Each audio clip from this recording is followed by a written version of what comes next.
Hola, everybody. Good morning. Good morning. Good morning. I think I'm going to shift this way. Good morning. Hey, Tara. I see you were here first. I see you got here. So good to see y'all, everybody.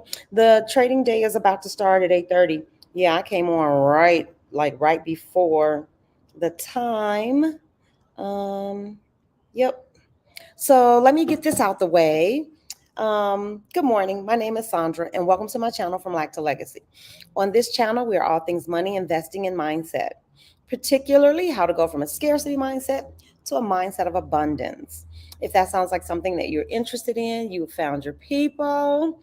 What you have stumbled upon, if this is your first time here, is a options trading. Really, is an investing kind of overall financial literacy learning community. Yes, I am a novice trader. I started a few months ago, less than 6 months ago. And I just needed some friends to trade with because I didn't know. I didn't know everything. And so along the way, I have met, my hair looks so crazy, y'all. Y'all know I just woke up. I met some of the nicest, most knowledgeable people you could ever even imagine. And so that out of that grew this community of learners where you can come here, feel safe, ask questions. Hey, Shauna, it's so good to see you. You can ask questions. I mean, the simplest question. There are no dumb questions here because Lord knows I've asked some of the most basic questions. And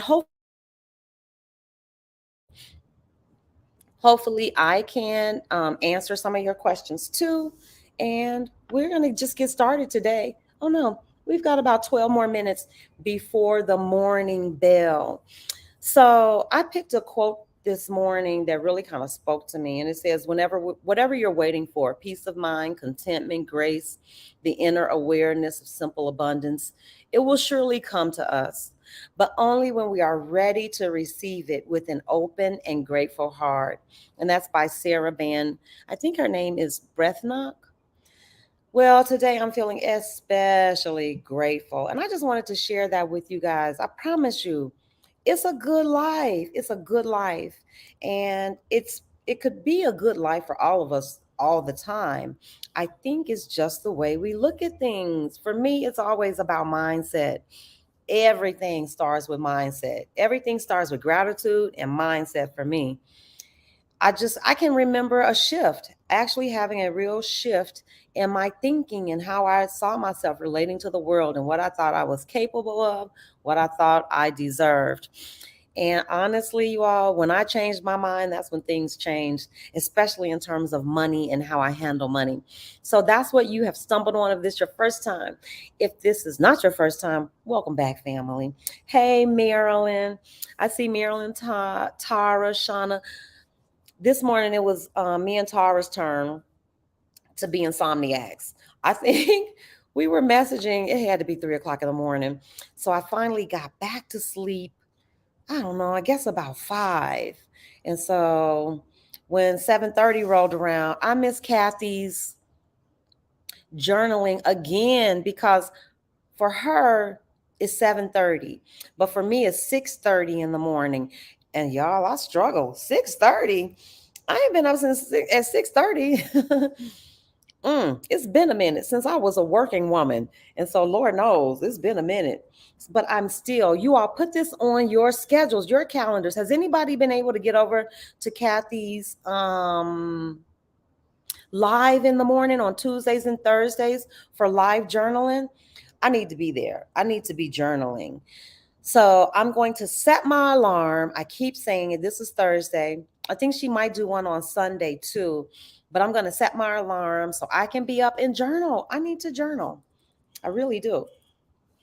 I also need to get over here and look at QQQ. I want to share some pictures with y'all. Shauna, I got to confess. That camera, oh, let me slow down. Y'all, this weekend I was in PV and it was wonderful. That's not the what I need. I was in PV. It was beautiful. It was a Black History program along with like a little mini Exodus sister meetup. And I got a new camera lens before I went. So I'm experimenting with this camera lens. I took so many pictures and I learned a lot about my lens that I didn't know, is that it is not for up close photos, which I was trying to take. It is for mid-range and far distances. So I got some great pictures of ships at sea because that's what it does. I got great skyline photos, but the pictures that I took of my friends and my sisters up close, they're a little blurry. So Shauna, I'm trying to find the best pictures that I can send to you. I should just send them all to you, but some of them are just straight blurry crap. So I did learn. My son told me, he said, Mommy, you just needed to step back about 10 or 15 feet. And then those pictures would have been in focus. So hopefully later today, as the market slows down, I'll be able to share some of those pictures with you guys because they were really nice. The Black History program was beautiful. They had delicious food and singing. You know, when we get together, it's always a good time. And it was just more of that. I woke up this morning, I had one put on for QQQ. I had been holding, I don't know, for a week or so. And QQQ did what I needed her to do. She shimmied down about $2. And on one contract, I think a dollar is either $50 or $100, depends. And for it to go down $2, that's either $100 or $200, but it's something like that. So I usually trade QQQ in small quantities because it's easy for me to keep up with profit and loss that way. I only have one. I can look at what happens every time it goes up a dollar. I want to say, I think it goes up. It's either $50 or $100. I got to look at it again, but I'll let you guys know. So let me get over here. Okay, cool. We're going. All righty. Let's see. Let me get my, I'm going to get my what is this? I need my Robinhood. Y'all know I don't like Robinhood. I gotta get my Robinhood going because I need that so I can see. And then I'm gonna pull up QQQ and add it to the stream so you guys can see it. Yeah, I like that quote too. It spoke to me. It really did. It spoke directly to my heart. Let me see if I can pull up QQQ and add it to this chat. Okay, present, share your screen window. Okay, hold on. This window has to be smaller. Okay. And today's going to be pretty easy because I'm going to do a half day today. Share screen. I'll be done by noon because, of course, I'm going outside. I got to go buy another lens because I do need the right lens to take up close photos. And so we're looking at QQQ this morning, as always, because I only watch one ticker because that's how I'm moving these days. Good morning, living my dream. Morning, everybody. I'm so glad everybody is here. If you're trading today, drop what you're trading in the chat. You all know what I'm trading. I'm so grateful. I'm held a put from last week. I purchased it. Yeah, it was either earlier this week or last week with, of course, QQQ only had one, and it shimmied down $2 from yesterday. So that's good. Yesterday's close, it was at 291.20. And I woke up this morning. Let me look at my Robinhood. It was at 288 and some change. So that's a good thing. So hopefully I will be cashing out some profits today. I'll let you guys know. As soon as I sell it, you'll hear the little dingy dingy ding thing. So yeah, it went down in pre-market $2.72. So I'm excited to see what that means in terms of profit. So what I won't do is be greedy. I will definitely be closing this thing out. I'll be looking at the lows. Dee was so wonderful to share with us yesterday, you all.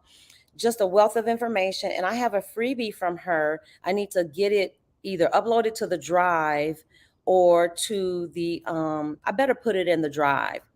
Um, I have to look at it too. It was something about retirement, but I so appreciate her help yesterday. She stepped right in and shared some wonderful information with us. So if you haven't checked her out, please go check out Brown Girls Trade 2. That's my trading buddy.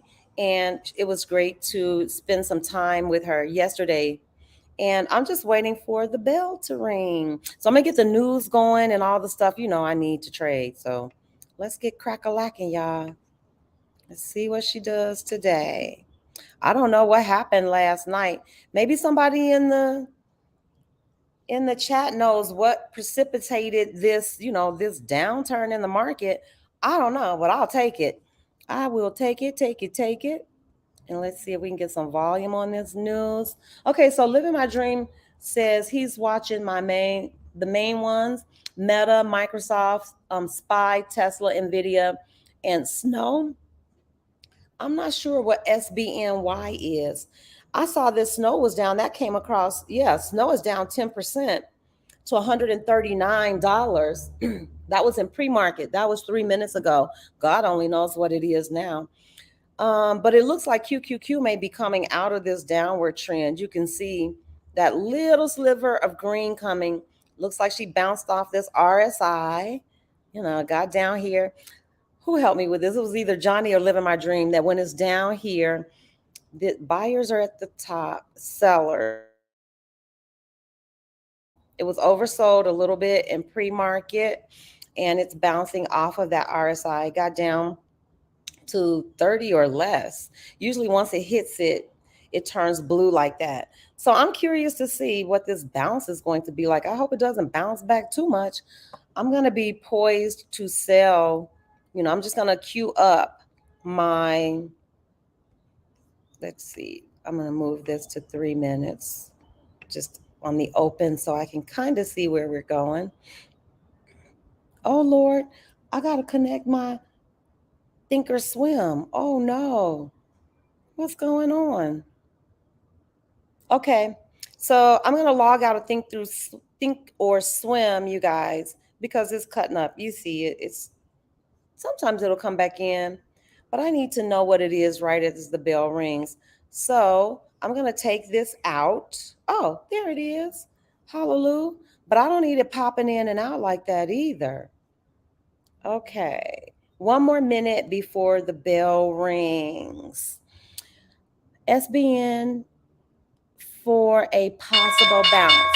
Okay, well, let's see what happens with QQQ here. Okay, so we're continuing. That big red candle came in. Hopefully you guys can see that. This big red candle came in and we continue to drop to 88.38. I appreciate that. 288, 42, 57. I'm just going to peek over here and see what's happening. Let's see. Okay, 288.66. Hold tight.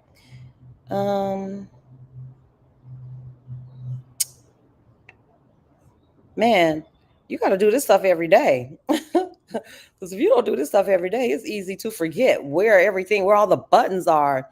Good Lord. The trading part doesn't bother me at all, but let me look at this screen. Oh, sure, we taking this money. Holy smoly cannoli.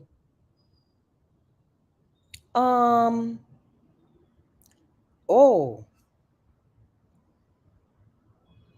I'm sorry, y'all see my eyes? We're taking this money. This is a nice profit. Oh, Lord. Okay, I can't get stuck. I want to look at this chart. I just want to look at the hourly, the daily, and the weekly to see if I should hang around. But the truth is, the way it's been working for me, I need to take the profit when I see the profit. See profit, take profit. But the daily chart does say that it is it's poised to go lower. So I may wait a little bit. I don't know. Somebody weigh in. What do y'all think? Living my dream. Are you still here? Would you take the profit now? Or I'll show you what the day, what I'm looking at. I think here, I'm going to add it back. I'm looking at the daily chart, and the daily chart suggests that there might be still a little bit more downside to this. I'll look at the weekly, and I don't know. The weekly also seems like the RSI is pointing down, but it's curled up a little, and it looks like this trend is waning. It's such a weak one. Um, I don't know. How many contracts do you have? Only one. I have one. Only bought one. Good morning. Hola. Welcome, welcome, welcome. What do you think? Ooh, she's creeping up just a little. So that's the weekly chart. I'm going to remove this comment so you guys can see the full chart and all the indicators at the bottom. She's in such profit that, I'm okay with. Let me do this. Let me remove that quote so you can see the whole thing. Yes. Yep. So you guys can see the whole chart. Okay. So there's the weekly chart, which I think is suggesting that even that little bit of an upward trend is ending. It looks like the RSI, I'm going to look at it. It's under 50. The RSI is 49.32. It just crept up to 49.35. I don't know. So that's the weekly chart. Here's the daily chart. That daily chart definitely suggests to me, from looking at it, that, maybe don't dump it just yet. But I know we just went up from 288. The last thing I recorded was 42, and we're at 288.71. I'm going to go back to the 15-minute, and I'll just cycle down. I'll even look at the hourly. I'll just cycle through all of them. See that little bounce off the RSI? I don't know if in the next hour or so. I'm not so sure. I know what this means. I'm going in. I'm taking this money. Sorry, y'all. It is what it is. Nope. I don't care what's going on today. Today's going to be an easy day for me. Let me take this out because I'm going to expose my account stuff. So I'm going in to snatch the profits, y'all. Sorry. It may do a whole bunch of other things. If it continues to go down, I'll purchase another contract. But for now, I see the profit. I'm taking the profit. It's a nice. Oh, I learned too to tell you the percentage. So let me go back and tell you what the percentage we're up. It's up 22.37%. That's the profit. I'm out. I'm taking that. That's a great profit for me. And I can thank my friends in the chat, like Living My Dream helped me understand, and D helped me. Yeah, I'm taking that. I'm taking it. They taught me the importance of understanding the percentage that you're up. Before, I would just go by the dollar amount. So I'm happy to take that profit. Yes, that goes right into my account. So I will be looking maybe for another trade today or entry, because I'm not in any trades at all. You guys just heard that thing, that bell go ding, ding, ding. I sold it, and I'm just going to go back and check what the percentage profit was on that. Okay, it was 24 point something. Wow, that was great. I never knew how to do that before. I know it sounds silly, but there's a space on your under the monitor tab. When you go where it says equities and equity options, you drop that screen. I'll show it to you guys, and you can put in the P&L percentage. Like, I had been looking at net profit. I had the profit and loss open, the profit and loss day, trade price, all that stuff, but I never put the percentage there. And so from watching my more experienced friends who are trading, I learned the importance of understanding what percentage your gains are. Because if you beat the market, the market is somewhere between, let's be generous and say 8 and 14%. I feel like anytime I get above 12, in that range, 12 or 14%, I beat the market that day. And that's good enough. That's good enough for me. I'll take those days because Lord knows, shoo, it's been one. So I'm glad to start out the day in profit, and I will continue to watch QQQ throughout the rest of the day. Let me pop this back in for you guys. Let's get back to the chart just so I can watch and see. Yeah. I'll be looking for maybe another entry if it seems like there's another trade today. Another thing I learned is that you don't have to trade every day. Today, Miss Snow, 5-point move with no entries. Yeah. And let me add this back to the stream too. Okay. I know it could be frustrating. Living my dream trading put up a video yesterday. I wasn't sure if it was clickbait or if it was real. And he was saying that he was going to stop trading options. I'm like, oh my gosh, that's where I go at night, y'all. I swear to you, I sneak and study. I study at night. Once I'm done with everything, I pop in a video and just kind of listen to more experienced traders, and just watch. And what I really love about Living My Dream Trading is how he documents. For me right now, that's a weakness in my game. I need to document, my entries, all of that stuff in my trading journal. And I guess maybe because I'm not really trading every day, I'm watching it most days, but I'm not actively trading every day. Like I have been holding 3 puts for I couldn't tell you how long, a week plus. They overlapped. And so when I do that, I'm not entering any other trades. I'm just watching. So there are days that go by that I'm not purchasing anything new. I'm just watching what I have. And so today may be one of those days too. If I don't see a definite end, let me pull this down to the 3-minute just to see how things are going. Yeah. Bless y'all.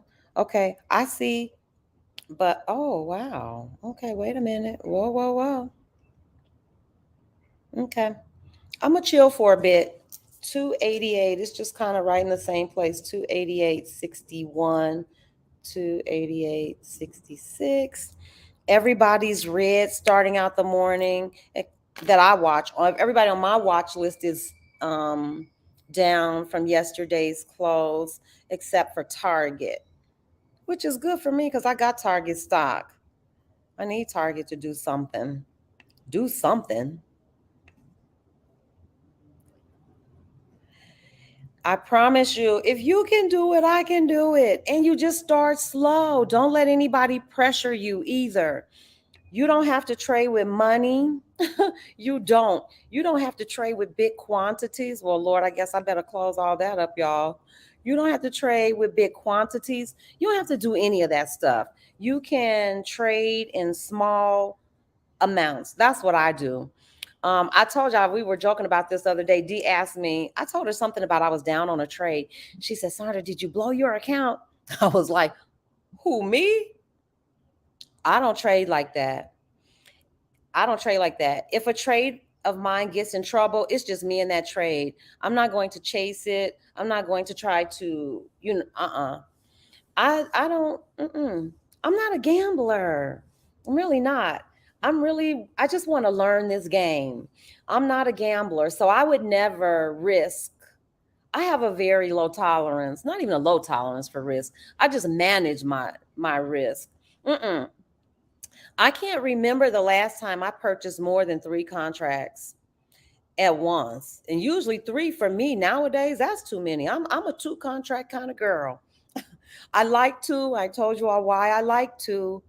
Living My Dream asked me this morning, he said, how many contracts do you have? Because most traders faced with that choice this morning would sell one and leave one as a runner just to kind of just in case you get some more downside. But I only had that one. That was my runner. So it was time to get out of that trade for me. It was time to lock in that profit. That was a good profit for me. So we're back at it today. And I'm just looking to see if it's going to continue down. And right now it's not, it's going up. So I think I made a good choice. 289. That's not to say that it's not going to turn, this early in the day. It's not to say that there isn't more downside for QQQ today. I just won't be getting in on it with that contract.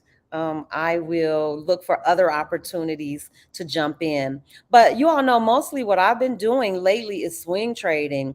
I just try to get a great entry, buy myself some time, and just let the trade work itself out. It has been less stressful for me. Um, to be honest with you, I think day trading is probably the most stressful. Scalping isn't. Scalping's a good move for me. It's a good look. I like scalping. That's when you get in and get right out. You're usually done by definitely by noon. You are out of there.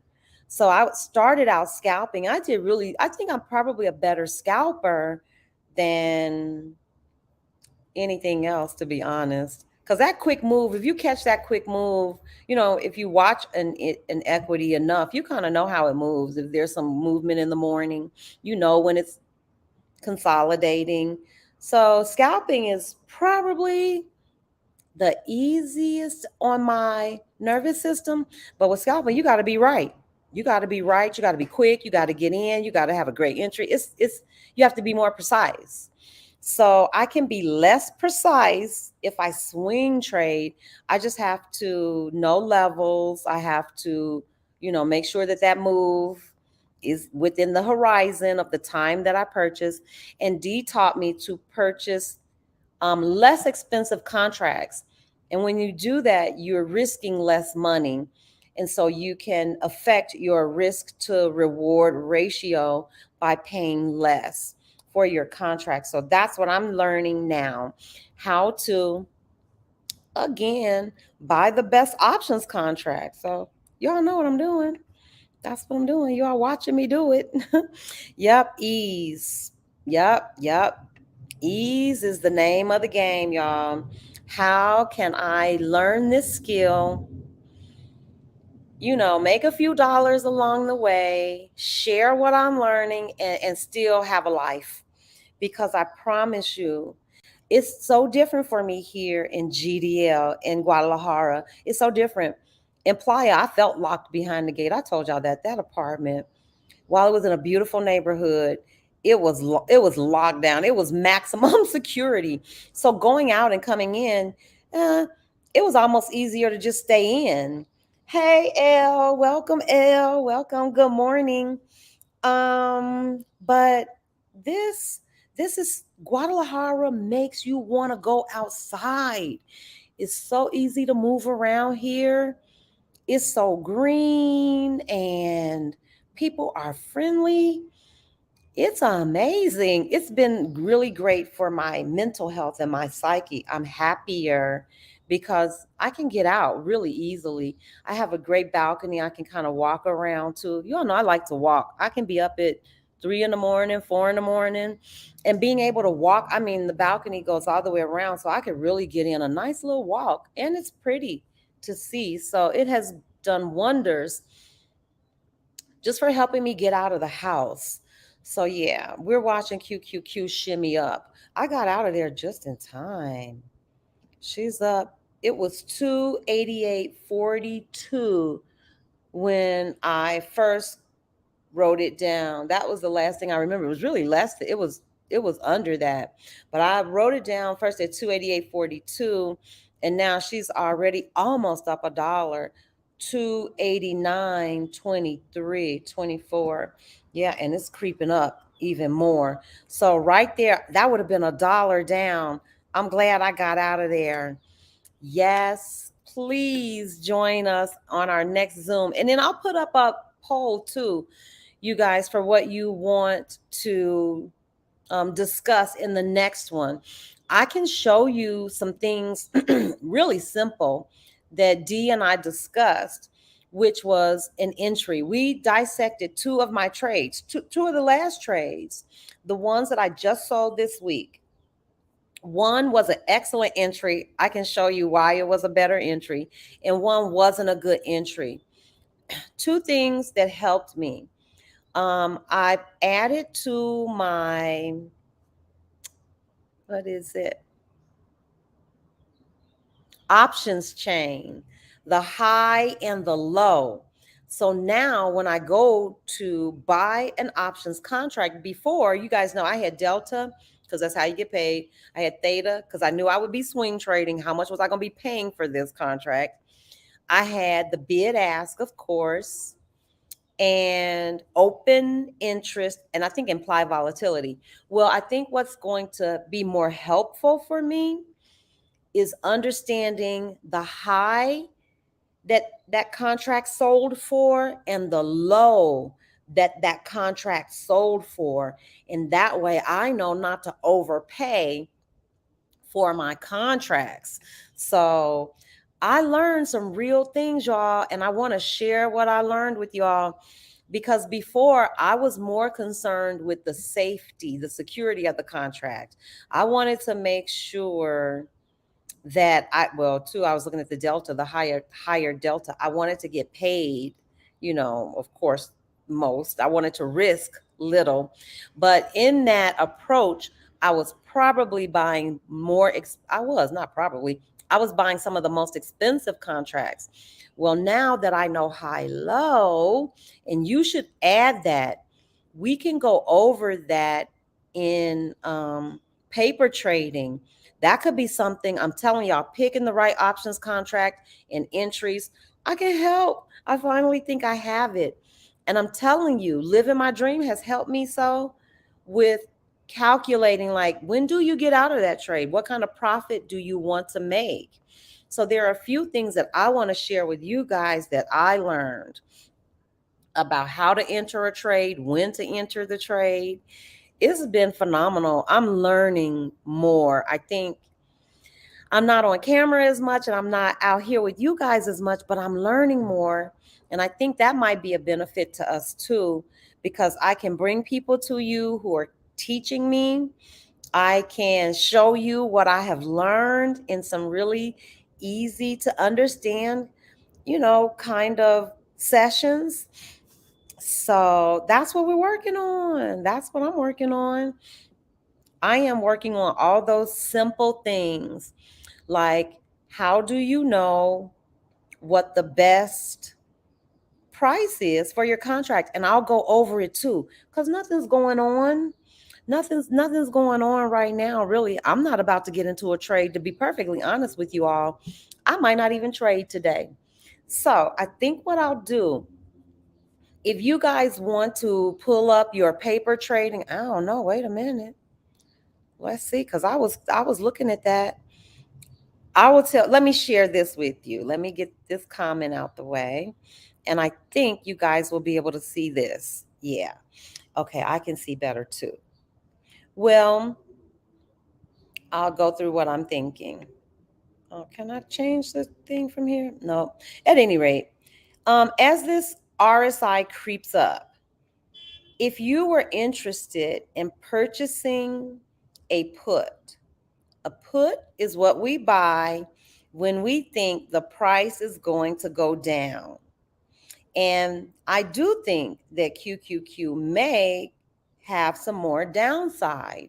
And the reason I think that is because I looked at my daily chart, I looked at my weekly chart, and both of those suggest that there might be some more downside. So maybe sometime in the near future, let's say over the course of the next 2-3 days, because I looked at the daily chart and the weekly chart, we might expect to see QQQ trading lower.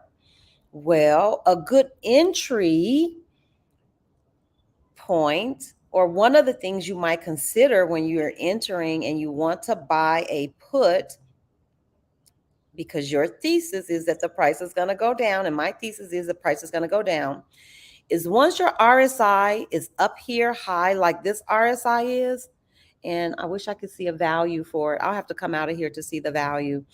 Um, that's a good place because you understand, I mean, with other factors. Now, once your MACD indicates that the trend might be waning, and your TTM squeeze also, because you want to have some things that agree with, you don't want to go with one indicator. You don't want to say, oh, well, shoot, my RSI is oversold. It's all the way up here. It has to come down. Yeah, it does. And it will, but it doesn't have to come down right away before it goes up some more. So, what I think and what I learned, my better entry from last week was the entry where my RSI was already up here. It was overbought, but my MACD was signaling a trend change. This has started to get dark green and they were getting smaller. And in my TTM, what I call my lemon squeeze, in my lemon squeeze, things were starting to, this dark blue was starting to come in.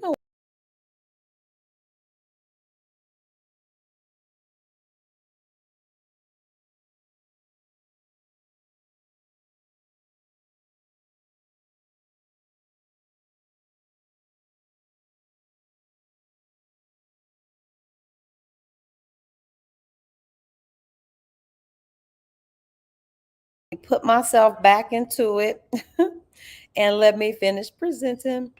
I don't know, y'all. Oh gosh, okay, hold tight. I'm going to take my time today because I don't think that I'm not going to rush to try to get into a trade today. And so this might be a good day to do some just talking, just so we can chat and see, what's going on.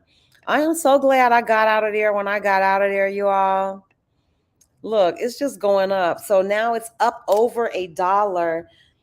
It opened up. Let me see. Where did it open? QQQ opened around open down here. Oh, it was 288.37.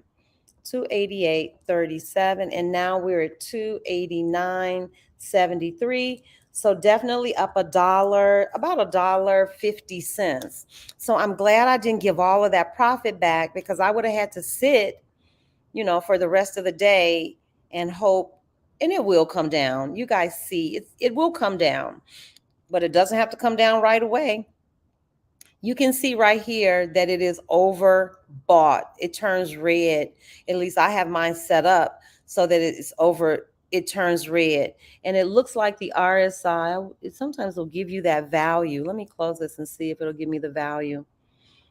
Well, we know it's at 70 at least. Let's see if that value is somewhere over here. It looks like 69.66. So here's where you can read. Well, let me get this out the way. You can read the RSI value over here. Let me see if I can come at it this way. If you look at your RSI here, you can see the value number. It says RSI 147030 clause, all of that stuff. And you can see that it just went red because it's overbought. And then it just went gray again. So it's a little bit under 70. Yes, at 67. Now, see, in my mind, this is one indicator where you might be able to enter and purchase a put. Did you all see how that thing turned dark green, but you see how it turned light green again? So I would wait a little. If this thing starts to, trend down and these other indicators let us know, wait a minute, the trend is changing. Well, you can see the trend is changing. You can also see the prices coming back down to 89.60. We were up to 289, was it 73? We got up there, 289.73. And so now it's coming down. It's like 289.52. You can see it dropping. Look at how the RSI is curling, is going down. The price is going down. You see that red volume bar. Only thing about it, it's not very tall. It's not a lot of volume, but it's respectable. It's volume. And the price continues to come down. Let me see what the RSI is doing. It's now at 63. It jumped back up to 65. So I'm watching this RSI value. And here it is, in case you don't know. This is the RSI, and that's our relative strength indicator. You guys know there's also an RSI that is relative, I want to say relative strength index. Those are two different things. And I want to make sure that I'm using that language correctly. So, somewhere later in this stream, I'm going to look up RSI and the two, I think there are two possible, that could be an acronym for two different things: relative strength indicator. I think that's what this is, my relative strength indicator. But there's also something called the relative strength index. And I need to know the difference between those two. So, okay, here's what I see. Of course, this indicates that the trend is waning. And so does this blue bar here, that we know they start out light, then they get dark. And so the RSI is still continues to come down. Here's about, we can read it right here. It's at 56. You see it right off here on this side, 56.728. And it bounced up again to, oh, it's 55. So it's coming down, and look at the price. And you can see, so maybe that would have been a good place or somewhere. The only thing that concerns me about that is that look at how this is sitting. These candles are on top of all of these indicators. That's all of them. That's our 9, our 13, our 50, our 200. This candle could bounce off of that. It could reject off of this, any of these, and continue to go higher. I would feel a little more comfortable if I knew it could make it through, some of these,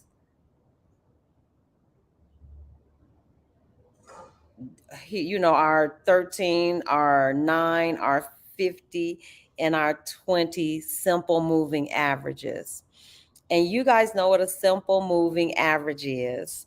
These lines here just track the price of whatever equity you're looking at. The yellow and the blue are my 9 and 13. And you can see it up here on atop you can see that the blue one is my 13. The yellow is my 9. I don't know where that went.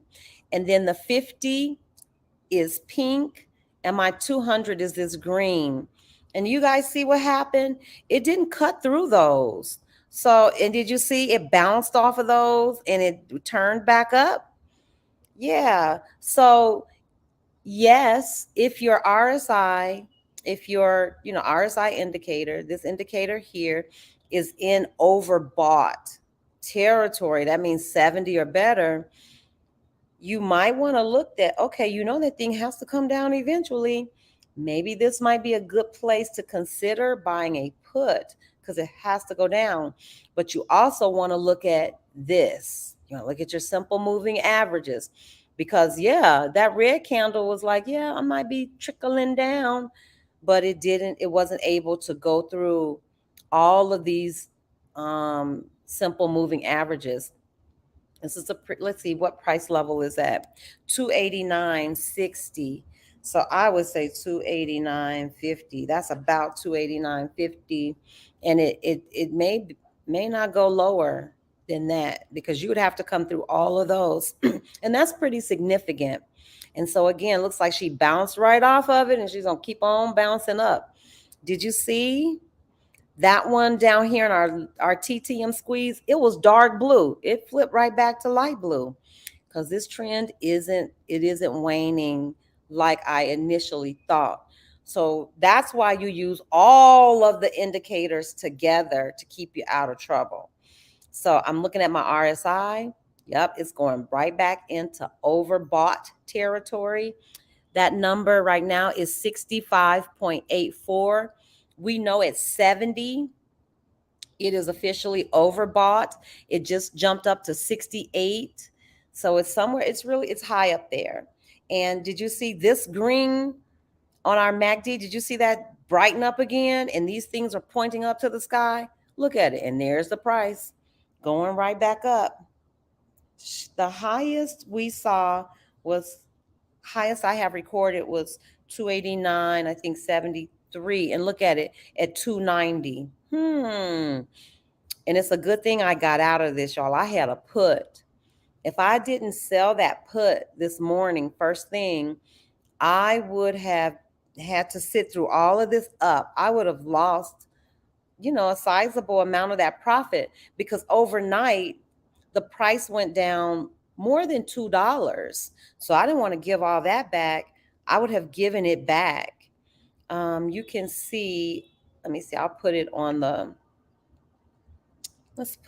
15-minute.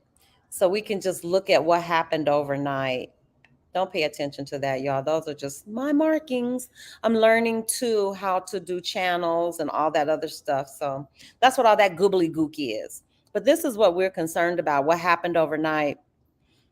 QQQ closed last night around 291.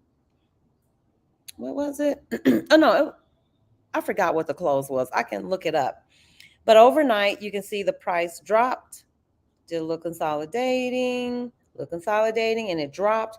And this morning, it's just been on a straight up trend. So I was lucky and happy that I got out of there. I'm happy that I sold it, because I would have given all of this gain, all of this, I would have given all of that back.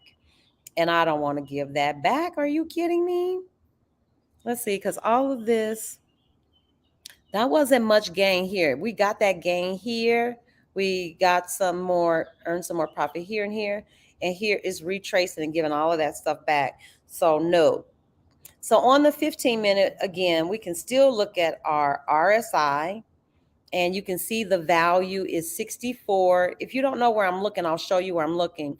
I'm looking right here. But because I've got this thing on here, this number is moving. But if you want to know what your RSI value is, it's this number right here. You see that 30 and the 70.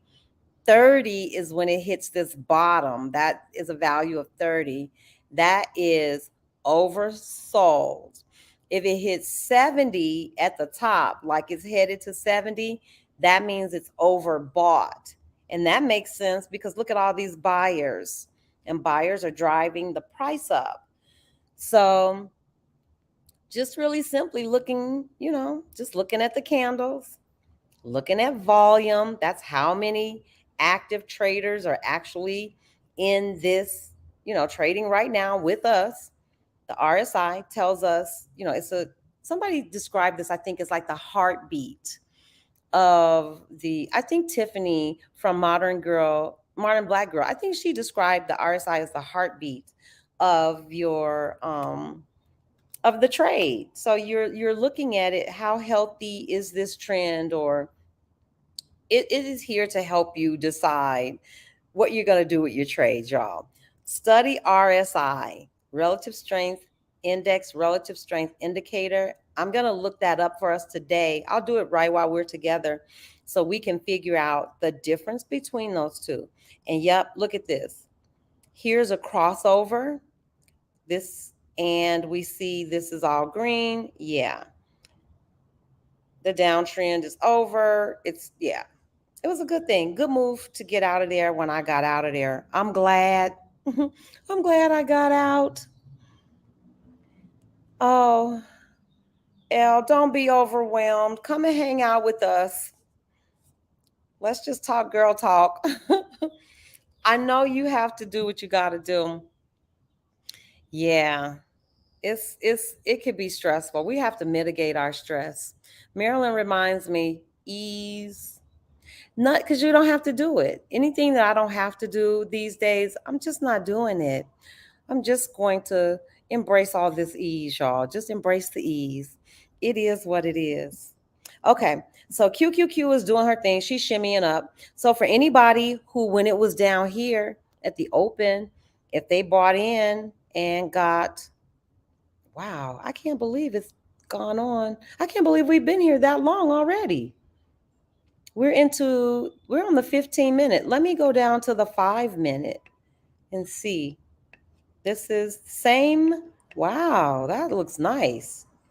That's a nice steady little uptrend for, let's see, 5, 10, 15, 20, 25, 30, 35, 40. First of all, I can't believe it's been 40 minutes already. That blows my mind. 8:30, I guess, 36 minutes. And straight up. She went straight up. So now again, if you look at the RSI on this one on our 5-minute chart, it looks like it's turning down. And I'm going to be paying attention. Look at the RSI value. It's now down to 61.82. It says 62, and we can watch the price. Okay. So QQQ again is at 289.77.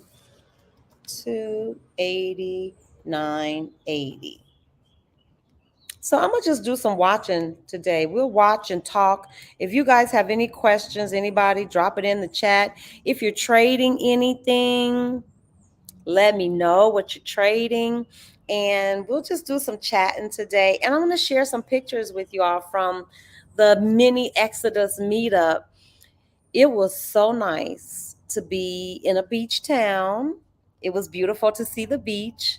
Um, the water, though, on the Pacific coast side, it doesn't look the same. I'm sure you guys have heard this. It doesn't look the same as the water on the Caribbean side. The sand isn't the same either.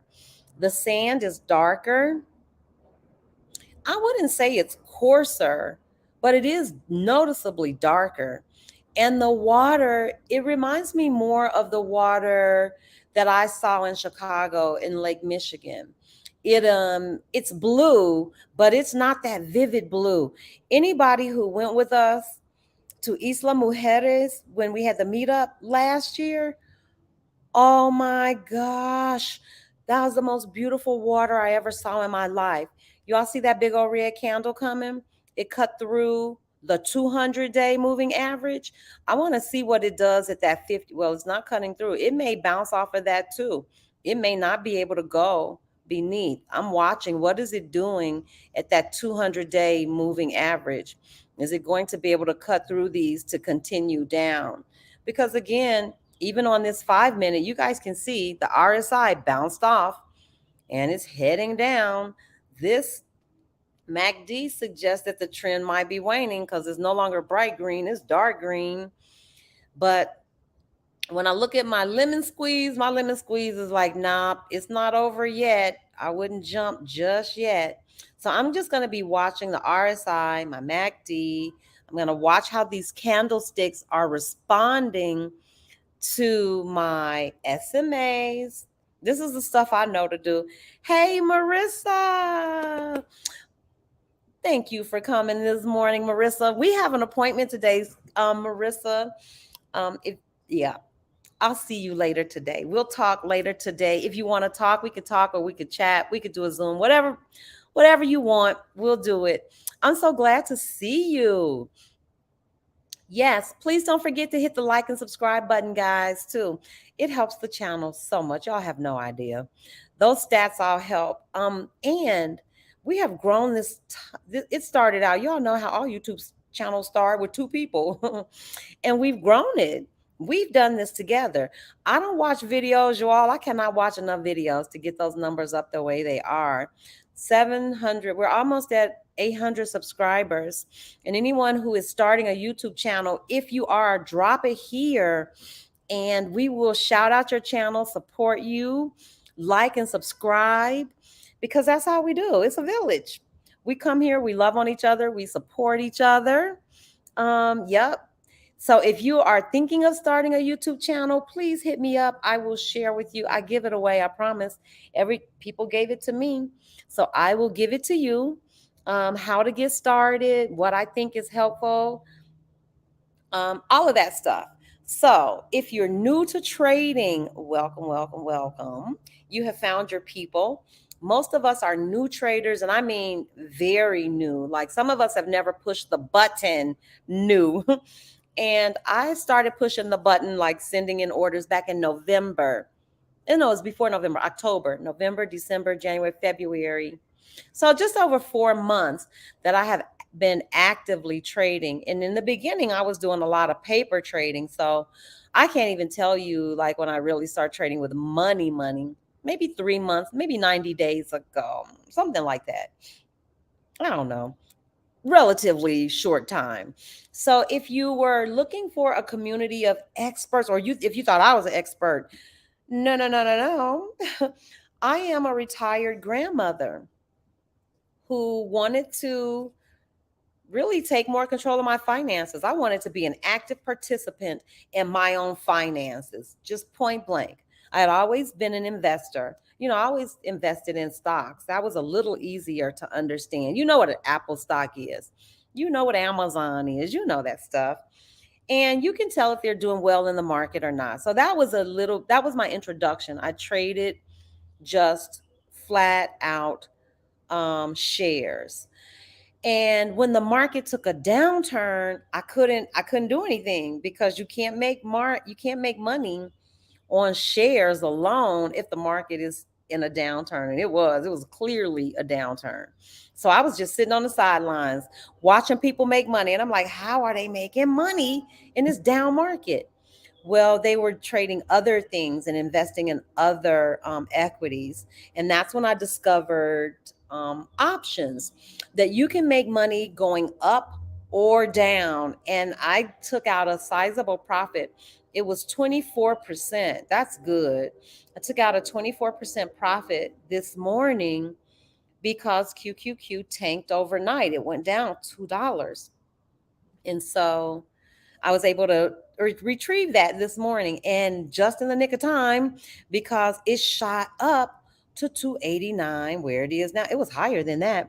It was up to 290 at one point, about 290.40. So I would have given back all of those gains had I not sold first thing this morning. I should have hit the button as soon as I saw it, but you want to see.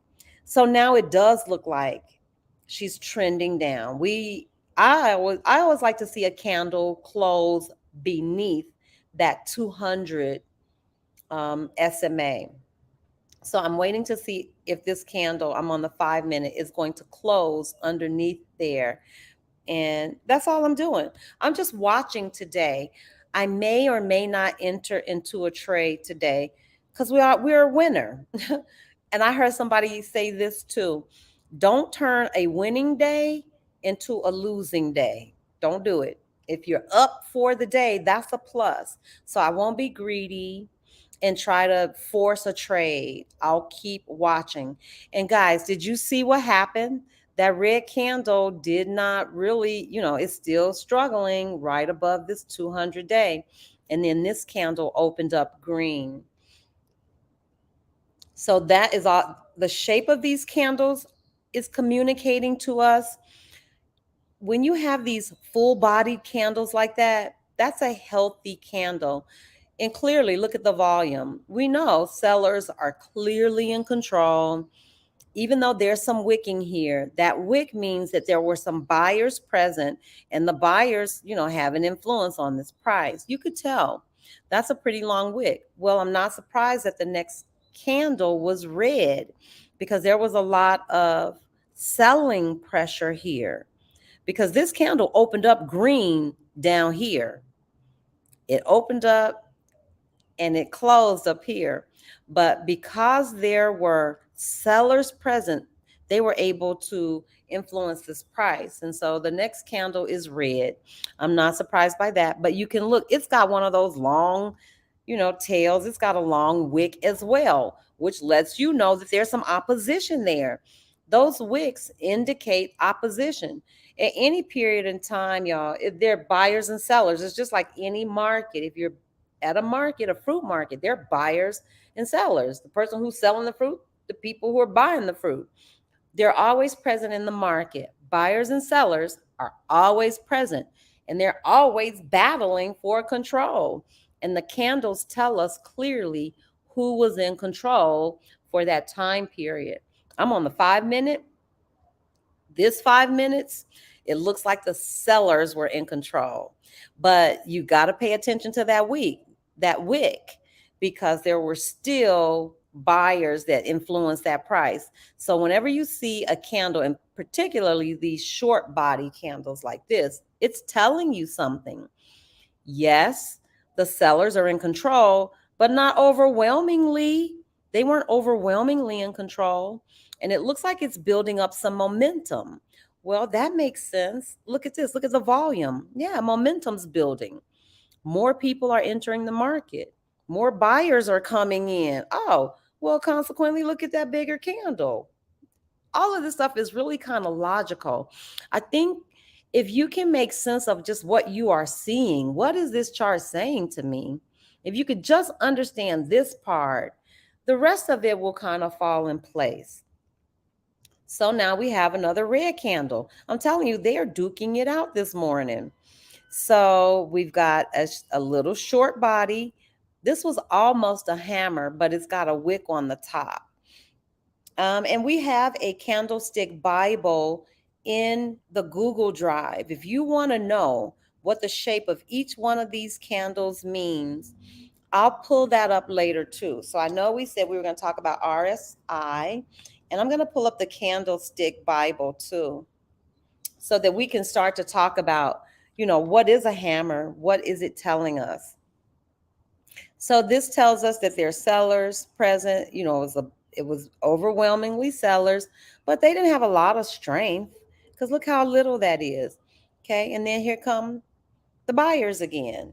Buyers are in control. We got some sellers. They're going back and forth. And look how small that candle is, the body of that candle, long wick. Lot of fighting there, because at one time this candle was all green down here. And because there were so many sellers pushed this price all the way up. And that's what you see. So consequently, now you've got this candle. When I tell you they are duking it out this morning, they're duking it out. And this is our RSI, our MACD, and our TTM squeeze. So we just use all of these things right here. I just read the chart. I don't try to guess. I don't try to predict. I just read it and see. One thing that I'm also looking at too is I'm trying to see, will these candles cut through all of this? Because y'all, this is the history. This is our 200 days. So for 200 days, this was the average price. You don't just give that up. That's the average over 200 days. So that is significant. That means over the course of 200 days, the average price of QQQ was just around $289. Okay, let's say 290. And it's true. If you go back and look at any of our lives, I looked at one of the old lives. I promise you all, QQQ was trading at this exact same rate. It was at $290, and that was back in December. So that's a pretty strong indication that that's the price level that we're not going to be readily bouncing back and forth through.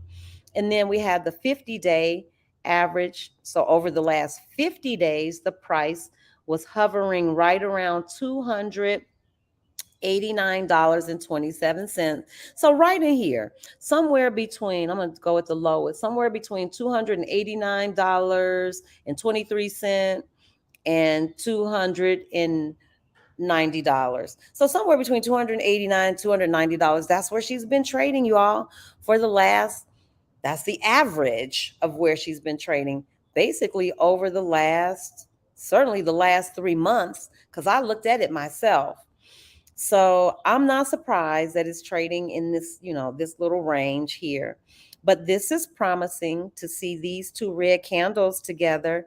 And if they can close underneath here, I might look at maybe a paper trade. That's what we could do today. I'll do a paper trade, because the RSI is still up there and this trend is clearly ending. So here, guys, this might not be the best entry. I would like to see another candle. Let me go down to the 3-minute. I want to see if they're closing below all of the yeah, I'm gonna be watching. Okay, so on our 3-minute, again, the price range is relatively the same, 288.95 to 89.77, somewhere between 288 and 290. QQQ's been trading there for a while, but you can see that right here. You remember where we talked about when your RSI touches this line that it's overbought and we know it has to come down? Look at that. It is coming down. And look, this red is starting to come in. We've had this crossover. All of these things are saying, yeah, the trend, that upward trend is coming to an end. My only concern is, can it get through all of these, you know, but it's looking pretty good. So for three, more than that, I would go back this far: 3, 6, 9, 3, 6, 9, 12, 15, 18, 21. For the last 21 minutes, the price has just been creeping down. It was at a high at this point, 290.41. That's what we said. And now it's down to 289.33. Wow. It was, what was it? 90, let's see, 80.42, 89.42 to 90.42 would be $1. So look, it gave up about $1.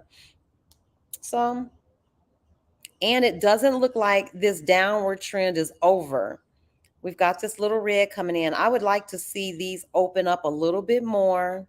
And I would like a crossover up here would be nice too. If these crossed over, that would make me feel better.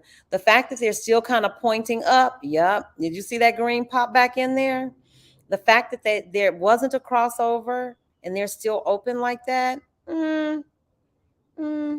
that red disappeared just like that. You know, these can turn back to that bright blue. These can turn back to that bright green. So yeah, look at that. So it's coming down, but hey, you can, all these things work together.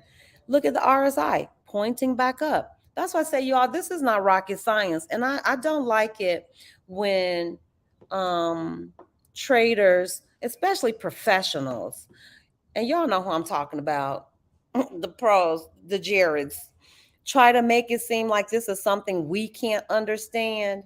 You can absolutely read this stuff. You don't have to throw your money in here just yet. I certainly wouldn't until you understand. And you can take your time and come here, take some of those free classes, go watch those videos. Please watch Living. I promise you, I can tell you who to go see. Please watch Living My Dream Trading. Just watch how methodical. That's what I appreciate. When I tell you he is organized. He keeps track, great records. He can tell you, how much he's won, lost over the course of the day, the week, the month. That's impeccable record keeping, y'all. I don't know. I'm gonna need a whole lot of help and input to get to that level of record keeping. But yeah, don't you want that when you're talking about tracking your profit? Okay, so here she comes again. Here QQ comes again. We're at 289.56. So I'm looking to see again, does she get beneath all of these? That would make me feel better. Because once I know it's below the 200-day moving average, I feel a little more confident. If she can close some candles underneath there, if all of these things say, yeah, it's going to go down, you might want to jump in, purchase you a put. We could test this. So I think what I will do is go on right now. I'm going to check the comments and then I'm going to switch over to paper trading. I think today is a perfect day to paper trade. We made some money, got it out of the way. So give me a few seconds. I'm going to shut this down. And yeah, please check out Living My Dream. Oh, Lord. Especially if you are very organized, if you like things orderly and you want to be able to understand, he does a great job of explaining things very clearly. The videos are well produced. It's all around good information. So what I'm going to do though right now is take this chart out because I got to sign out. And then I'm going to add back in. I'll come out of my live account and then I'm going to sign in with paper trading. So if anybody wants to paper trade with me this morning, let's get going. That's what I'm going to do. So I'm going to restart. I haven't on the web version. I think you can toggle back and forth between your live account and your paper trading account. But I don't think you can't toggle back and forth on the desktop version, the one that you download to your desktop. You can't toggle back and forth on that one. You have to close it out in order to switch between your live account and your paper account. So that's what I'm doing right now. I'm going to go into my paper account. So if you have a paper account, join me. Let's do it together. I'm going to play around with some entries and let's see what happens to the money. I like this part. Okay. So let's get logged in and see what happens. And I'll peek back over. Let's see what's going on. I'm just waiting for it to load up. And then I'll add my paper trading account back in so you guys can see what's happening with paper trading. Okay, let me close. Okay, let me get to a chart. We're going to get to QQQ. She's at 290, about 290.11. Okay, I'm going to add you guys back in and add a little news so we know what's going on in the world. I had always been taught and told that you should trade with some kind of news. Yep, Living My Dream is a good channel. I promise you. He does just a great job. What I learned the most was how to track your profit. You should know how to track your profit. That's a pretty important thing. You know what I was doing, you all. I promise you, I've told y'all everything. When I would get a gain, I would cash it out. I would take it out of my TD Ameritrade account and switch it over, like once it got to a certain amount, and I would put it over into my account that I use to live out of. And so I didn't care. It was like money going in. I'm like, oh my God, it was like found money. It was money that I didn't have last week.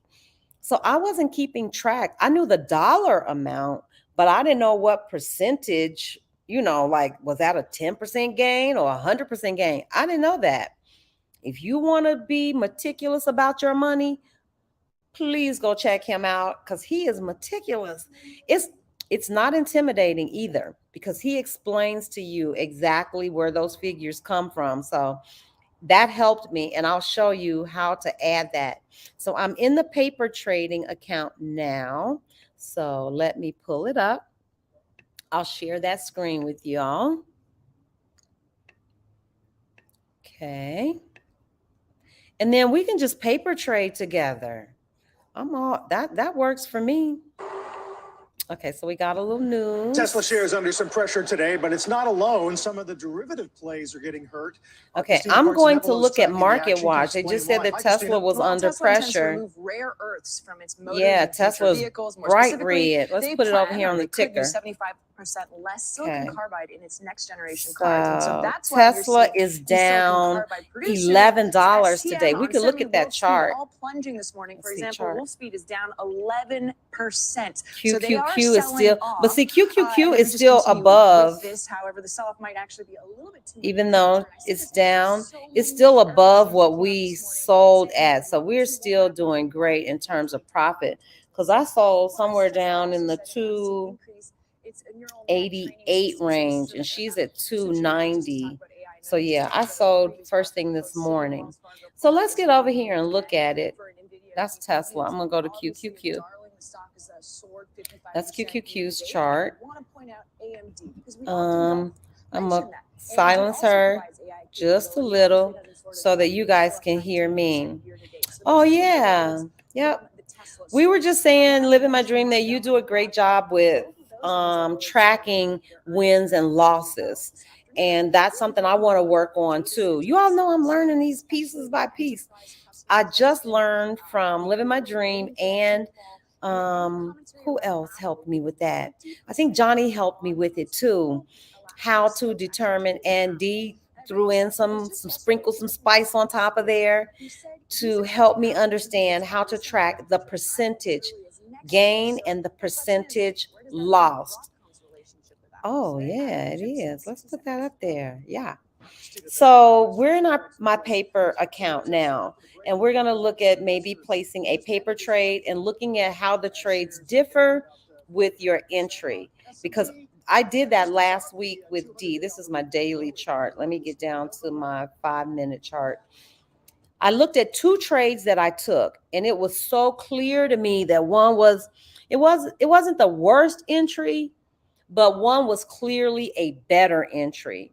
And it was a better entry. I purchased 3 puts last week. 2, I paid more than I probably had to pay. That was, you don't want to pay more than you have to pay. That was one thing that was made my trade not as. And then the other thing was my entry was weak. I still made money on that trade though, but it wasn't a lot. I could have made more. Later that same day, I made a better entry, and that I bought only one. That was the one I sold today. I made a better entry, and it was way more profitable. So it is important. All these pieces fall together, and I think the more you practice, you kind of see how all the pieces fit together. But you guys see why I wasn't really in any hurry to be talking about buying a put, because it has been struggling to get below these SMAs too. So it's all tangled up in this foolishness. I wouldn't jump in to do much of anything this morning. So it's a good time to, just talk about what we see. If anybody has a question, if you want to know what you're looking at, let me know. Drop it in the chat. So, yep, there she goes. She's shimmying right on up still, y'all. Can you see it? 290.22. And had we, at this point, when we saw that first big red candle, or when we saw these red candles, or even like at the height, and you saw this, fake and shake. Oh, fake and shake.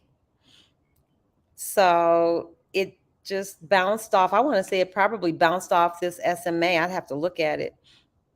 Yeah. And it's just looks like it's going to be hanging up top for a little bit. When it's floating above, like all of them, that's usually an indicator that it's going higher. If these candles start to close and all of them are starting to close above these, it can consolidate above it.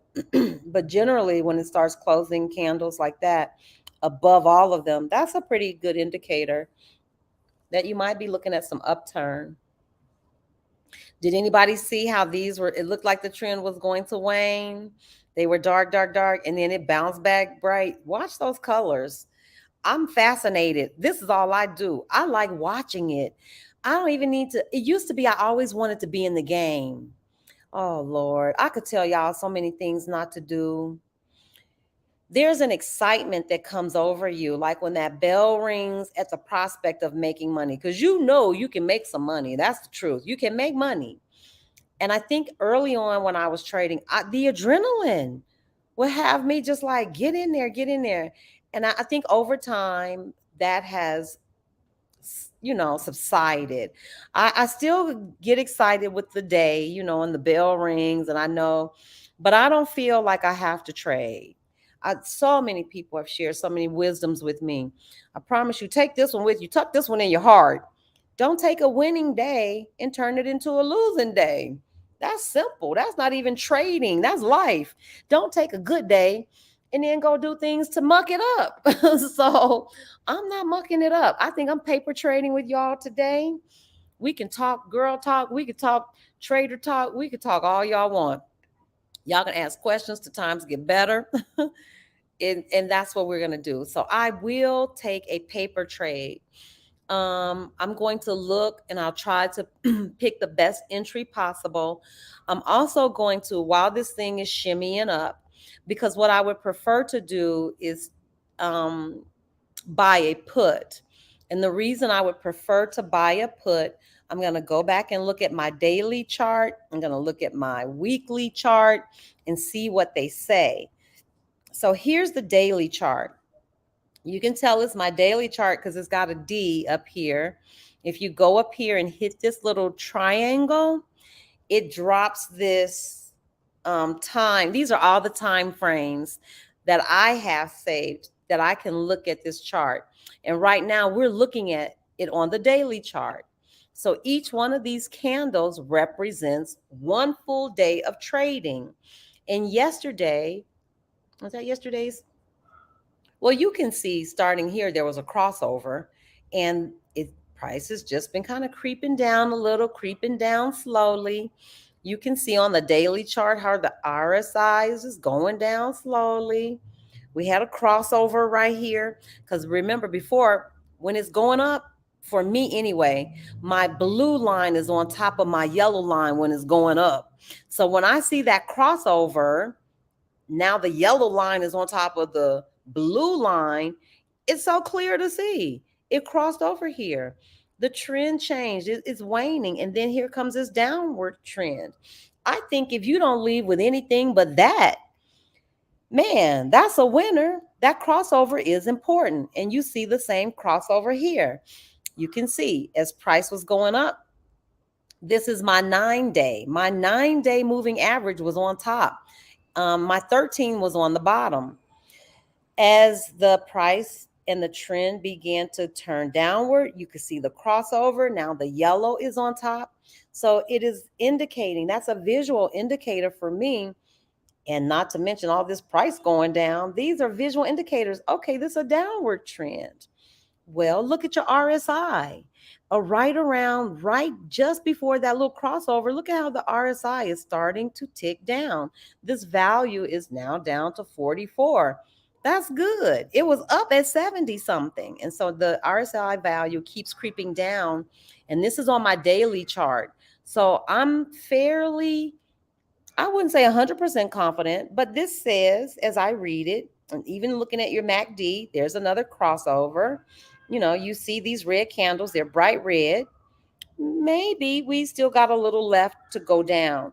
Here again with my lemon squeeze. Y'all, it is not a lemon squeeze. It's really called a TTM squeeze. I don't know why I got a lemon squeeze in my head, and it is what it is. But you can see the red here. And look at it. I like to look back at what happened before. Okay. Look at this. You see clearly a downtrend. Clearly this is all red. Clearly this is all red. Look at all this red. RSI is going down, down, down. That makes sense. And watch what happens. It kind of consolidates here. You can see it's bouncing back up.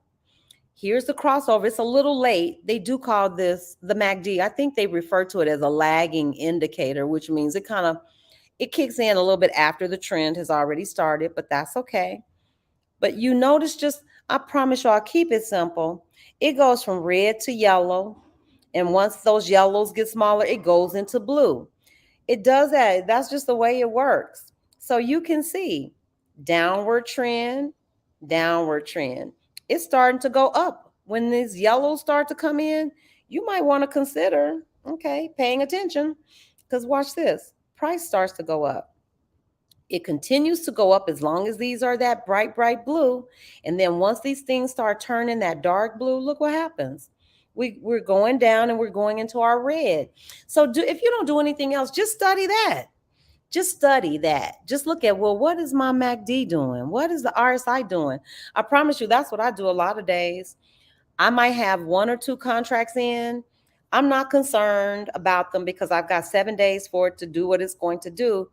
Most times I'm just studying. It's like, okay, so when this happens, this happens. Do that. Save yourself. So much of this has to do with relationships, especially the indicators are absolutely related to what you see on the chart. The RSI is directly telling you what's happening. We know it's overbought. Well, look how high the price is. Let me find a place where it's oversold. Let's see. Did we have yeah, look down here. It's oversold. Look at that low. It hit a low of 254. Look at where your RSI is. Yeah, it's oversold. The price is so low. So just start looking at patterns. Just start looking at what a lot of volume looks like. And by volume, I mean, look at these tall volume candles. Look how big those candles are. I'm talking about look at simple stuff like that so that you know what you're looking at. When you see a tiny candle like this, you know, maybe it's filling in. Maybe that's low volume. You just want to start making those relationships. Just notice them. Here, tiny candle, lower volume. Bigger just look and see if you see any patterns. That's what I have done. That's what made me comfortable with looking at these charts, because I promise you they do the same thing. This RSI is only going to do this, up and down, up and down. You can follow it yourself. Once it gets up here, it cannot stay up there forever. You just need to kind of have a sense of, is it going to come down quickly? Is there some news? Is it going to come down slowly? You don't care. These are days. Okay, so from here to here, how long did it take it to get from here to here? I like to see what can happen in 7 days.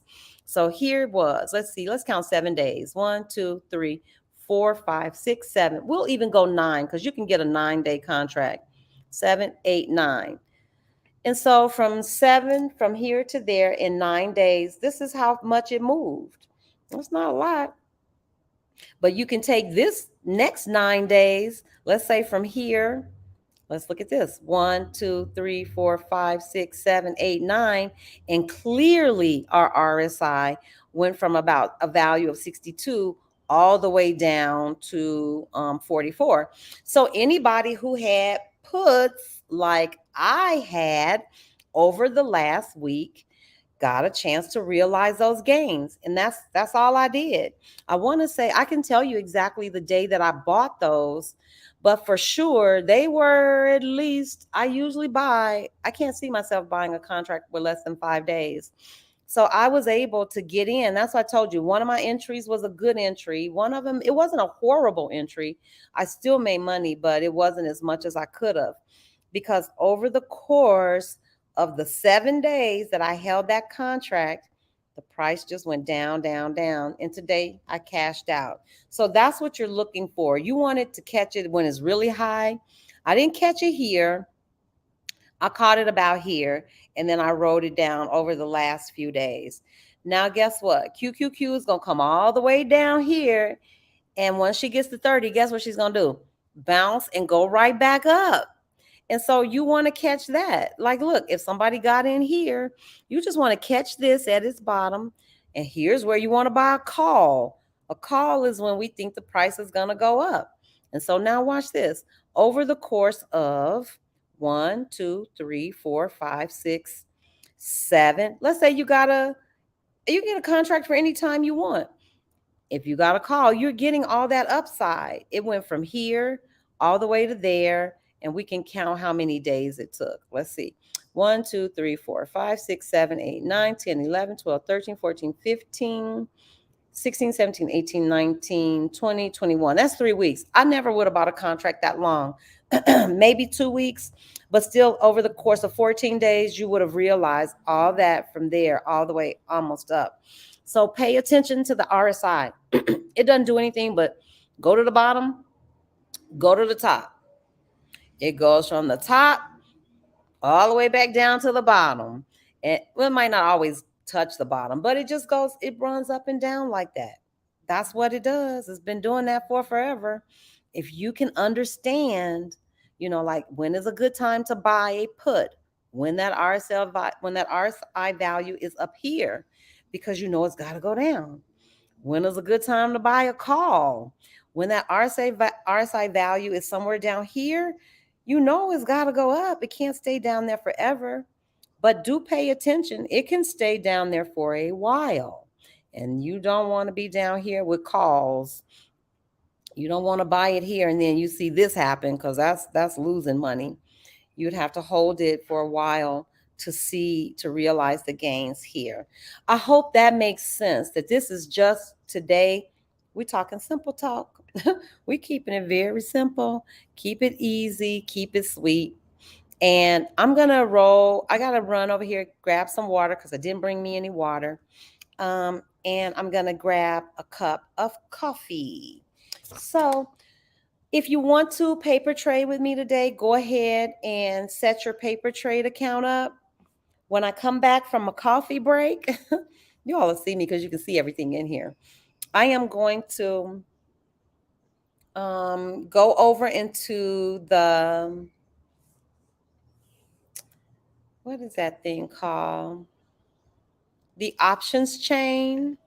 And I'm going to show you how to put in the high and low so that you will know how much to pay for your contracts. That was life changing for me, y'all. How much you should be paying. I didn't have any idea what I should be paying. I knew what they were asking, but that I knew the bid ask, but you should have an idea of what you want to pay for that contract, and we shouldn't overpay. So I'm going to leave with that. Chat. Move your chat on screen. Okay. I don't know how to move my chat on screen. Is that it? Oh, okay. Sandra, we can't see the TTM squeeze because of the comment. Okay. Let me take that out. Bam. Oh, shoot. So all of that you couldn't see. Okay. I'll roll back through it. Okay. And I'm not sure, Marilyn, what you mean move your chat on screen. So I can see it or so you guys can see it? Okay. Okay. So I can see it. Got it. Got it. Got it. Got it. Okay. So I can see it now. Can you guys see all of the indicators? Okay, cool. If you can see the indicators, I can see the chat. I went on for like 3 minutes, Lord. Okay, but let me go back over that real quick then. Because this is all I was saying is look at the colors on your TTM. They tell you increasing, decreasing. This is an upward trend going up. Well, all that makes sense because you can see all this green. Look at your RSI going up. They work together. Look at all this green here. Look at all these green days with all this good volume. Look at price. It's going up. The RSI tells us it's going up. We even get into overbought territory. Look at the red. Started from the bottom, now we're at the top. Same thing with price. The price here was like at 269. Price got all the way up to 313. Lord, where was I when that was going on? Ooh, 313. Oh, I remember that. I was here. I might have got in on some of that. But at any rate, you can see the price clearly is going up. Your RSI is clearly going up. It got into overbought territory. Once it gets here, what's it going to do? Go down just like it did. The only thing you need to know is like how many days does it take to make a move that's significant that you could get paid for. And here you got your MACD, green, green, green, green, green. Trend starts to wane. We get a crossover. It's going down. And that's what I was trying to show you guys with the lemon squeeze, with my TTM squeeze. That it also, these colors are helpful for me because when I see that dark blue coming in and these start to get smaller and smaller and smaller, yeah, you can kind of be sure that this is what's coming next. Here we go. Now we're in a clear downtrend. Downtrend, we had a crossover. MACD's going down. So this is the daily chart. That's why I was thinking maybe, I don't know, maybe not the best time to buy a put. This would have been a better time to purchase a put, because you get all of this. Is 44 terrible? No, maybe not, because who knows? Maybe it can go all the way down. I don't know. But definitely here, here, if you get your indicators, if your indicators kind of show you, and you can see it, y'all, look, it turned dark green. The thing was overbought. These things start turning dark green. This thing start turning dark blue. A smart trader, somebody who knows more than me, maybe have saw this as a signal to get prepared to maybe purchase a put. or maybe even here might have been a better place to purchase it because you don't have to sit through that. Right here, yeah. And once these things, I tell you, this is what I like to see. Once these things start coming down, underneath some of these moving averages, I think maybe this, now you really know you got that crossover, lots of indicators that this might be a good time to purchase a put. This might have been a better time for sure. We got a crossover. We start these red, these bars here in our MACD. This is definitely waning. We have a crossover here. So yeah, maybe somewhere around here, you would have gotten a bigger part of that move. So I'm going to go over to the options chain. I'm going to leave it up for you guys. And these are the things that I'm going to go in and show you how to change, because some of this stuff I'm going to take out. Of course, I'll leave the bid ask. I may even leave open interest for sure, because you need to know how many people are in that contract. You definitely never want to buy a contract and there's nobody in there with you. That doesn't make sense. Delta and theta, I still like those, but I definitely want to add the high and the low. The high and the low, Dee went over this with us yesterday, tells you the high, the low of the premium that was paid on that day. So you guys hold that thought. I don't know if everybody knows how to edit the options chain, but you go here, it says layout. And you guys know I like to have the delta, the theta, open interest, and implied volatility. Bid ask is always going to be there. They got to tell you the price. But this is where you go to change that. And so I'm going to hit customize since I'm here. I'll go get my coffee in a little bit. And I'm going to take out implied volatility because I don't need this thing to be too crowded. But I certainly like to know open interest, delta, theta. And now I'm going to do high. Add. And I'm going to do the low. LOW. Add. And I wonder if there's anything else in there.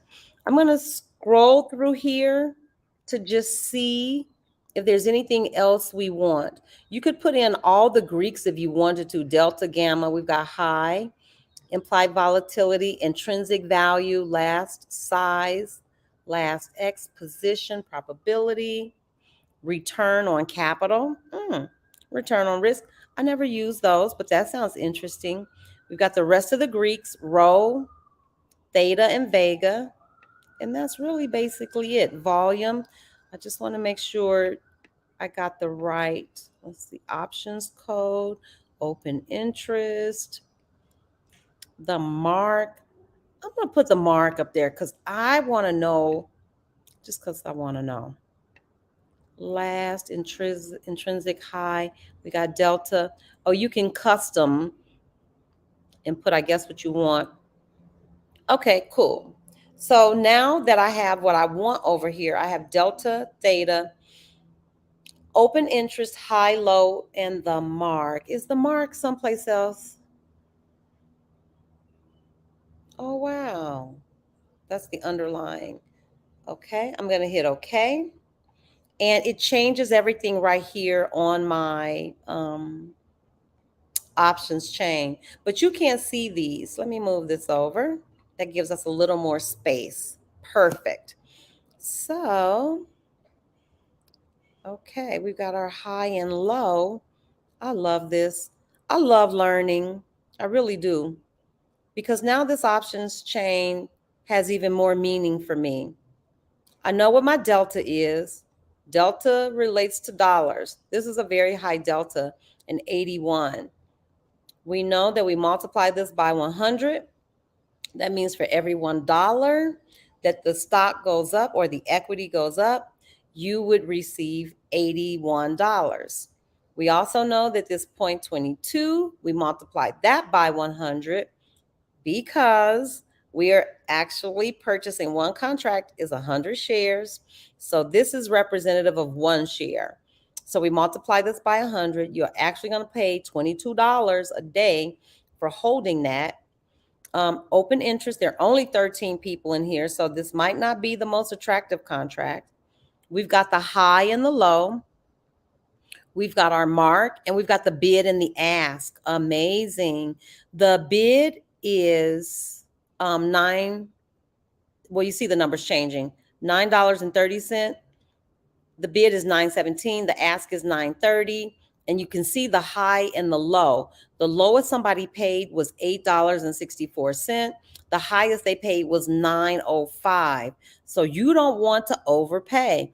When you go in there, you want to set the price somewhere in between there so that, you know, you have a greater chance of having that contract actually picked up and having that order filled. So I'm going to leave you with that. Just kind of look over this options chain. If you want, you can look at yours, pull yours up. I'm going to get my coffee. Yeah. Move here. But you guys look at it. If you want to, go ahead and adjust your options chain for sure. If you don't do anything else, add the high low. What is something I think you could take out? Well, actually, let's see. I don't know. Maybe the mark. You could probably take out the mark if that just seems to be too much information. And really, once you know delta, you kind of know theta. They go hand in hand. Did you all notice that? They kind of go hand in hand. They almost equal $1. Yeah. So just something I noticed. I don't know that that's a fact, y'all. So don't go telling nobody. Sandra said the delta and the theta, when you add them up, they make $1. That's not true. But I'm just saying it's close. Look at this. That's $1.05. This is $1.03. That's 98. It's just something I noticed. This is 80 plus 916. That's 96. This is 89. 93. This is 90. I'm just looking at the relationship between those numbers. So I'm getting ready to go fix a cup of coffee. I'll turn the news back on so we can stay abreast of what's happening in the world. And I will be back. Let's see if that news comes on. Head to the education tab on Thinkorswim for the course and a whole lot more. TD Ameritrade Network has arrived on the floor of the exchange new location with access to the biggest newsmakers in Wall Street, bringing you in-depth market coverage and real-time trade ideas. Do not miss our exclusive interviews with CEOs, bell ringers, the bid is the bid and the ask. That's what they are asking you to pay. At 11 a.m. It's kind of like the price range. If you look right here, you'll see the bid. It says bid X and ask X. Opportunities can be hard to find. And this is what this is where you start negotiating the price. You want a very tight bid ask. You want it to be less than 15%, the difference between these two. So if this was $13 and this was $15, I wouldn't even look at it, because that bid ask spread is too much. You all go check out Living My Dream Trading. I'm telling you, he was just talking about this, that the bid ask spread was so wide, if I'm not mistaken, on an equity that he was looking at. It's just unattractive. Nobody wants to purchase it. Here, look at how tight this bid ask is. It's 2 pennies. That's a very tight bid ask, but you can also see that it's almost out of the money. It's just at the money. So that's a legitimate contract. These contracts are going to cost you less, but you also, if you look at your delta, it's 50, 52. Multiply that by 100. For every dollar that this contract goes up, you are only going to get $52, initially, and you're paying a lot more for it if you hold it. But nobody is really, I wouldn't hold these. If you hold this, you're paying $31 a day. You pay less for these. They cost more, but the theta is lower, and theta can eat you up. Theta is time decay over time. That's what you're paying every day. It'll eat into your profits. That's why I like a low theta. I like a high delta. I like a low theta. So somewhere in the middle ground, that makes sense. You don't want to pay top dollar. You want to, you want to be cognizant. So I think I am going to start coming down a little. Y'all know I was way up the chart. I was like, where's the most pay and the least amount I'm going to pay? Definitely looking to make sure there are people in that contract. But look at this. This could be pretty attractive. I'll move this TV over so we can see these values up here. This is delta, this is theta, this is open interest, this is the high and the low. So I'm going to look for one that has a tight bid ask. Let's see. I'm looking at all this stuff when I'm deciding which contract to purchase. And we can buy one just so that I can show you guys. So somebody was asking, where's the bid ask? Here's the bid. Here's the ask. That highest price, you never want to pay the ask. The ask is kind of like market price. You don't care what the price is, just get you in the game. The bid is the lowest that I would probably offer, in somewhere in between there, here's a good one. It's 10-cent difference. 708, 718.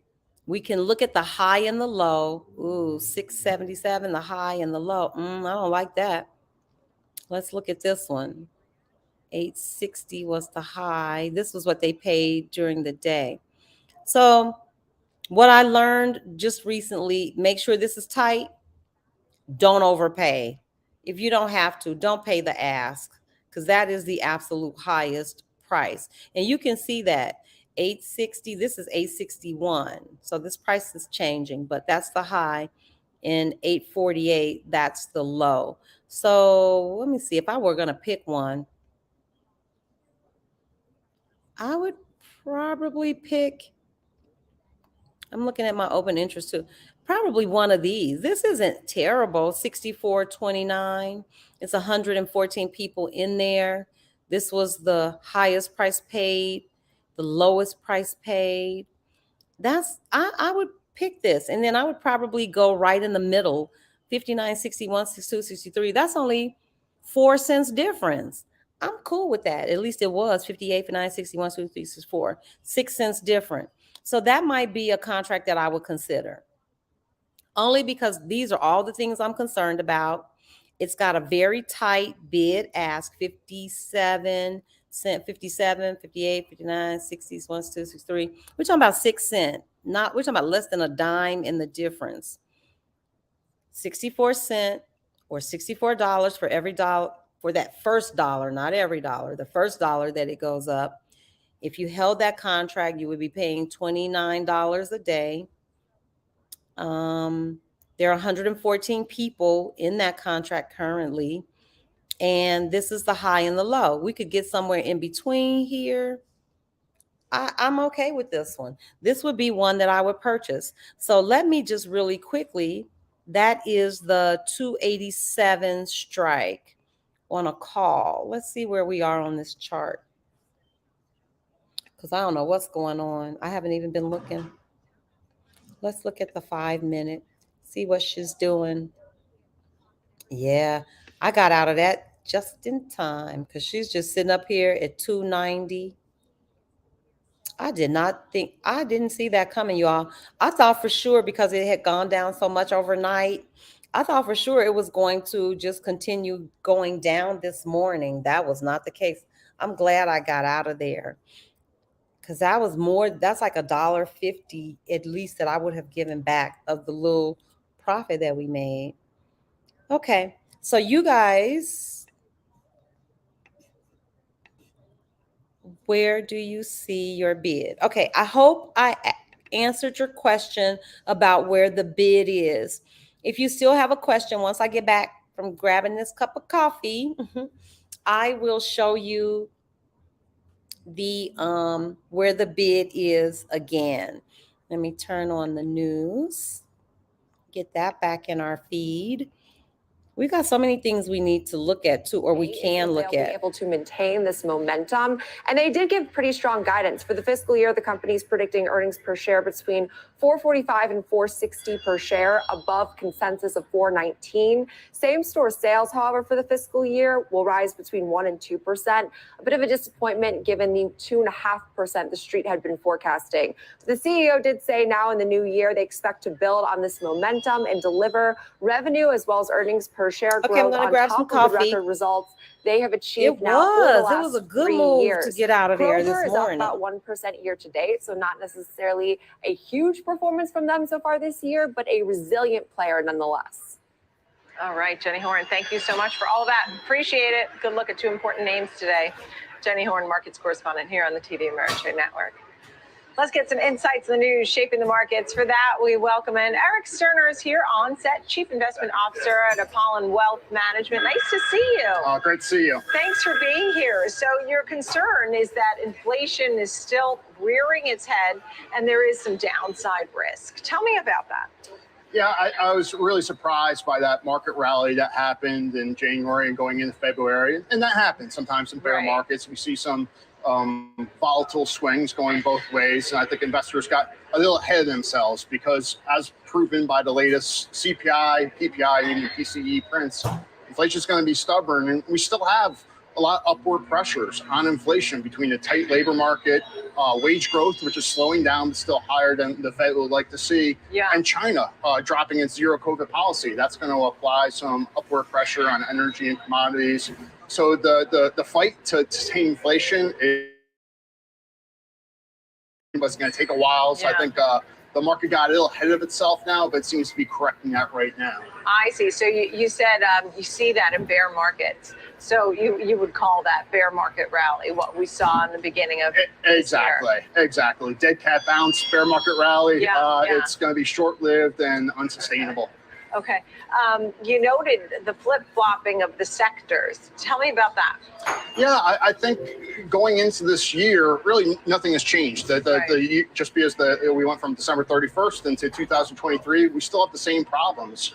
So I think the trade that worked last year in tilting more towards value and more defensive-oriented sectors like utilities, energy, consumer staples will continue to really help investors get through this. However, what we saw in these last 2 months with that bear market rally was everything flip-flopped. So the losers last year, such as technology, consumer discretionary communication services, have led the way so far, while the more defensive-oriented sectors were the laggards.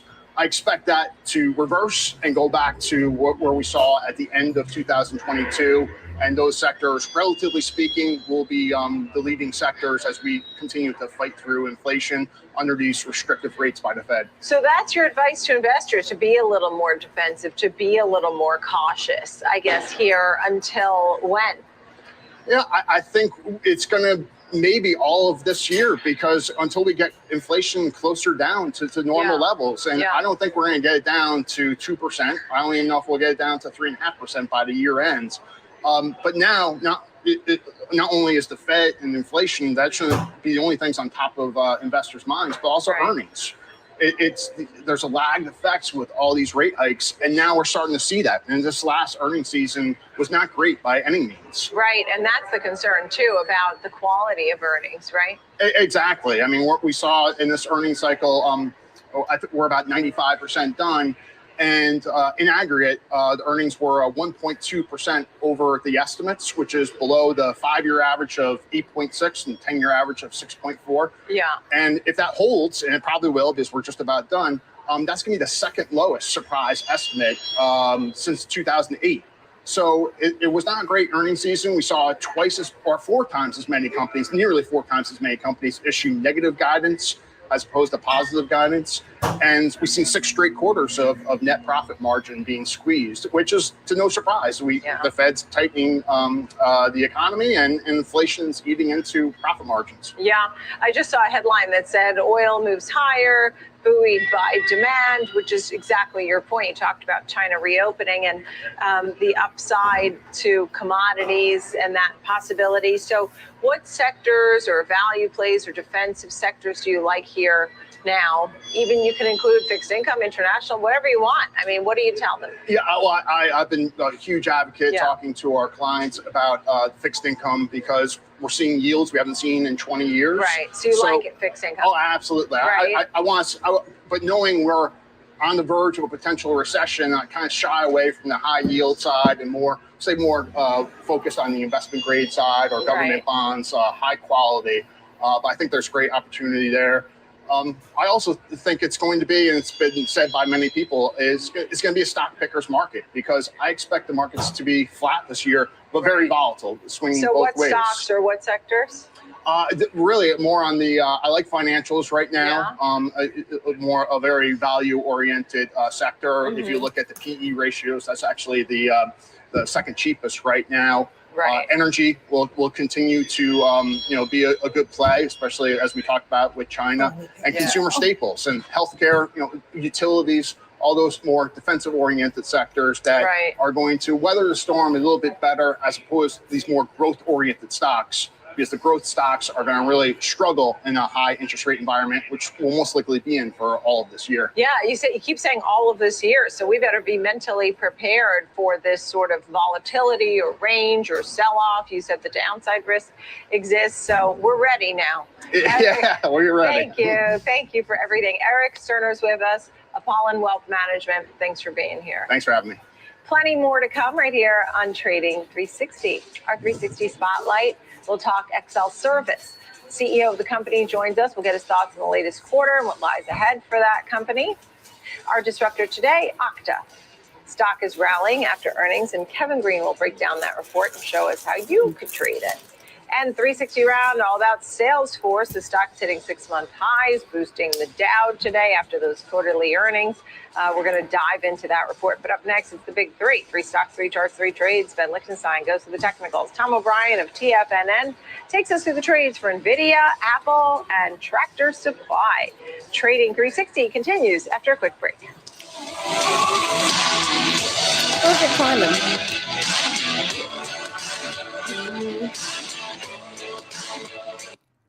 Whether you're an experienced investor or just getting started, TD Ameritrade offers a webcast that's right for you. Looking to improve your portfolio management skills? Okay, Our portfolio management webcast series breaks got down some water, key an concepts apple. like retirement I think plans, I'm set for today. income generation, But I got to show you all ETFs, something and that more. I found. Best of all, I've always known this existed, but I just found this this weekend. We were, or not this weekend, but it was from the 27th, I think, whenever I went to Puerto Vallarta. I stayed at the Westin. Part of my time I was in an Airbnb, and it was okay. If you all need some place to stay when you're in PV or PDC, ask me, or even Guadalajara. I can give you some good Airbnb recommendations. I can give you some to avoid too. The one that we stayed in PV, it was okay. I wouldn't recommend it, but it was clean. So we wound up moving from there to the Westin, which is one of my favorite hotels. I mean, if you're traveling with friends or family, I think it's a nice, I wouldn't say top tier. We're not talking the Four Seasons, the Ritz-Carlton, but we're talking better than Comfort Inn. Not that, hey, I've stayed in all of them. When I was traveling with my kids, do I have a story for y'all? One time, I'll get to it. But one time we stayed at a hotel, I promise you all, there was food in the refrigerator, like there was cheese. The kids, it was cheese. There was cheese left in the refrigerator. There was somebody's shoes under the bed. It was a horror show. It was like being at the Bates Motel. So I'm scarred. I don't play around when it comes to accommodations. I just don't. Because if you ever had to sleep like this, we had to go buy sheets. We had to, I promise you can ask my sister, my kids, we had to buy face towels because we waited. I didn't wait. Somehow my reservation got messed up. And when we got to the hotel, they didn't have us. It was my son's graduation or something. All the parents were in town. Well, we got there, didn't have a hotel. So we had to take the, whatever was left. And it was one of those low ranch style motels where you pull up and drive right to the front. I'm sure truckers use them, and probably ladies of the night. lots of transient stuff. It was not a hotel. It was clearly a motel. I promise you, none of us slept. None of us slept. It was a horrible night. We got up, got my son, did whatever it was we came to do. But from that day forward, y'all, I just won't do it. I will not stay. I just don't. Accommodations is not where I cut costs. I will cut costs. I don't even like to cut costs on transportation either because travel days are hectic. I like to pamper myself on travel day. I like to have a good bed and good towels. That's a minimum. And a clean kitchen, clean bathroom. I got to have that. If I can't get that, I don't want to be in your Airbnb. I'd rather just go to a hotel. And so we wound up doing that because that place I was sleeping just a little bit like this. It was barely, it eked out. I don't like naughty sheets. I don't like that stuff. I don't know. I don't even think that's bougie. I think that is taking care of your health and your mental health when you're traveling. So went to the Westin, long story short. And I love Westins because they have this be well theme. They always have fresh fruit. They have plenty of water in your room. It's not, 3 or 4 bottles of water. They have exercise equipment. You can get bikes. I like a Westin. It's a great, value hotel. It's not on the cheap end. It's not high end. For me, it's right there in the middle. They're generally affordable. They're not budget, but they are affordable. They're not $400 a night. To me, that's not affordable. But I got this lavender. It's called lavender balm. But at any rate, you use it to ease your stress. And so I just put it on my wrist. I'm not sure if that's how you're supposed to, but I know I've had some of these. You rub it on your wrist. And you smell the lavender. And lavender, chamomile, all those things are supposed to relax you or just, So that's what if you all ever see me doing this, that's what I'm doing. And when I tell you this smells so good, so I nabbed this one from my hotel room. I'm sure they want you to take that stuff. They don't want you to leave it. Nobody else is going to use it. I should have got Dee's. She stayed in the room next to me. We had beautiful rooms at the Western with ocean. I had an ocean view. Dee had a big old king size bed. Oh, it was just, I love the Western. Although this one in PV was a little dated. It was a little dated. I have not been in a Westin outside of the US. And this one, I wasn't surprised though, to be honest with you. I stayed at a resort, an all-inclusive in Cancun. No. It was Cozumel. I was shocked by how dated it was. It was just, it was okay. It was just a little mid. It was a mid grade. I don't like that. I swear to you. If I'm out of my house, out of my bed, out of my comfort zone, I'm traveling, lugging suitcases, probably not properly hydrated, I'm going to have to sleep well. At this age, I have to sleep well. I have to hydrate. I have to have water. I know. When you were 20, remember, you could stay anywhere. You could sleep on somebody's couch, a pallet on the floor. I can't do that. I can't do that. My body does not respond well to that. And so I cut costs other ways. Like I will do a hop on, hop off tour. Those buses, they're really inexpensive. You get to see the whole city. And I have never paid more than $25 for one of the. Okay, I've never paid more than $50 for sure. I don't care in what country I was. And you get to see the whole city. That's an inexpensive way. I love museums, parks. That's why I left Playa. I love museums, parks, libraries, coffee shops. All that stuff is free. You can usually find a relatively low-cost museum. So I don't skimp on transportation. I don't like to skimp on accommodations. To me, that's the bedrock of a trip. But I will save on, like, I'm not going to go out to expensive restaurants. Maybe, but that's not the highlight of my trip. I like street tacos. I like to know what native, local people are eating. And so I save money that way. Also, if I'm in an Airbnb, I can save money by cooking. I love to cook. I'm not necessarily an early morning breakfast person. I like breakfast. Breakfast is a usually inexpensive meal. Lunches are inexpensive. So I have found other ways to keep my costs down. But accommodations is not one of them. And so if you like a nice hotel, a reputable hotel, you know the service is going to be great. I like Westons. You can find them in lots of places. So we'll be listening firm from your phone. Okay. So I want to pull this over to the side. I want you guys to look at this. Just look at this chart. Look at this pattern. I promise you, I think if you spend enough time with just watching any chart, really, you will start to see some patterns. Does anybody see what I see? Do you see this kind of hopping action? It goes up, and then there's like this little pullback, and it shoots up, and then it pulls back, and it shoots up, and it pulls back. Do you see that? I call those hops. It almost looks like a little bunny hop. When this thing gets to hopping like that, and it's above all of those SMAs, that's usually a good sign. That's usually a good time if you have a call. It's above all the SMAs. It does that little bunny hop thing. It's the RSI is up there relatively high. You got all this green going. That's a good time. This is a good time for folks who got a call. So somebody who purchased a call this morning, like when I sold, if they purchased at 288, 289, it's almost up $2. So yeah, that would have been a decent move for the morning. 2 contracts up roughly $2. You can go to the beach. You can go to the beach on that money. Take it from me. I mean, you got to get in there at the right time, and then you've got to get out at the right time, but that's your job. Our job as a trader is to read this chart, read these indicators.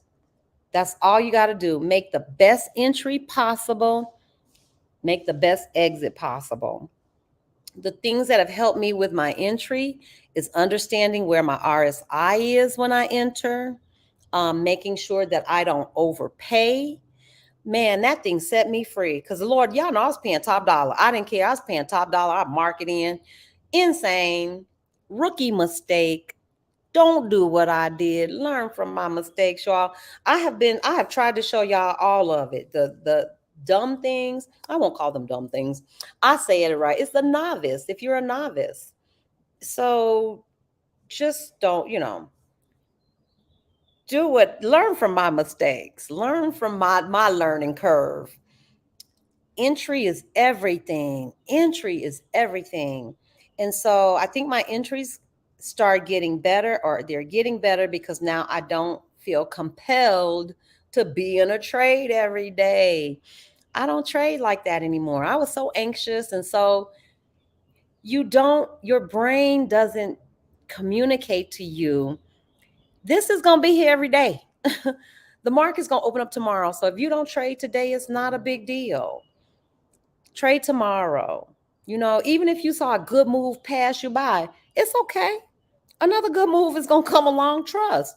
It will come along. Y'all learn from my mistakes, please. I hope you learn the emotional part of it, or the human part of it, because there are 2 components to this trading thing. The technical piece, to me, that's the easiest, because what a candlestick shape tells you, that doesn't change. A hammer is a hammer is a hammer is a hammer. But mastering your emotions, one day you might be in a great mindset. You might have a great frame of mind. And then one day you might be scattered.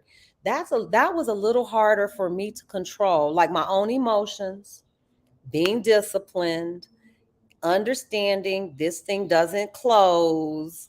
The money making doesn't stop. They're going to always be making money.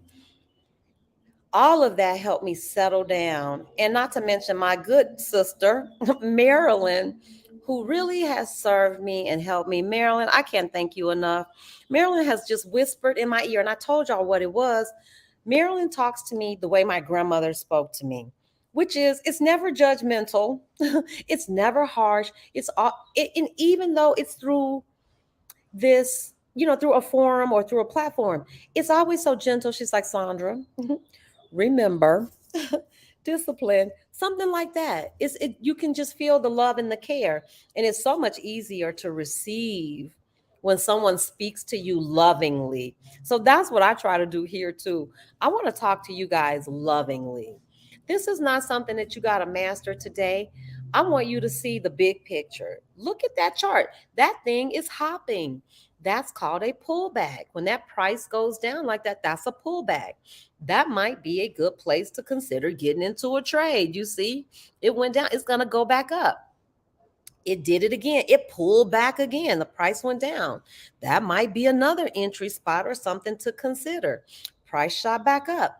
You get this. This doesn't necessarily like a pullback to me. This looks like the trend is changing. And in fact, it is. But those little respites here, and you'll notice it too with your RSI, like when it's overbought, sometimes it'll pull back and then it'll keep going up. But I feel like it kind of pulls back to get a little relief and then it continues up. But now this looks like not necessarily a pullback. This looks like a change in the trend. And sure enough, we got a crossover right here. When it was going up in an upward trend, y'all see how the blue was on top? You see how the blue, this is my 9-day moving average. It was on top as long as that price was going up. And then my 9-day was underneath. It crossed over. Or wait a minute, did it cross over? No, we still got blue and yellow. It looks like it may be poised for a crossover. Look how, let me pull it up.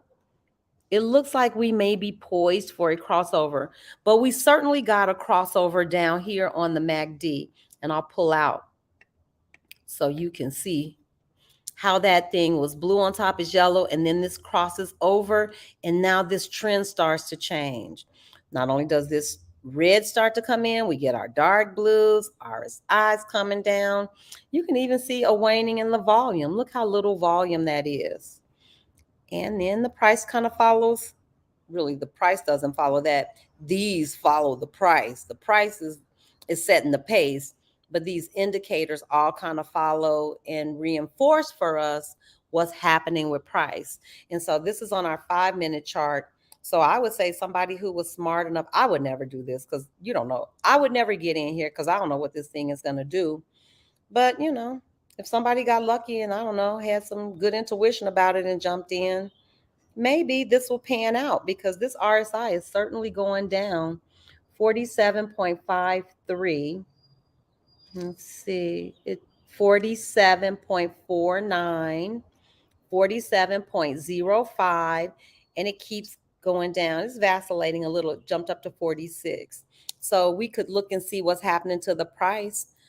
I promise you guys, some days I just sit and watch my RSI and what happens with the price. Okay, when RSI goes down, what happens with the price? When my RSI goes up, what happens with the price? I'm just getting to know, getting familiar. I'm not always trading. Most times I'm studying. I'm just studying this thing. Like, how does it move? And a lot of times, too, I only buy one contract because it's easy for me to see the correlation when I only have one. It's easy for me to see, oh, it went up $1. I made this much money. I've only got one contract, this simple math. If it goes down 50 cents, oh, that's how it impacts my profit if I lose 50 cents.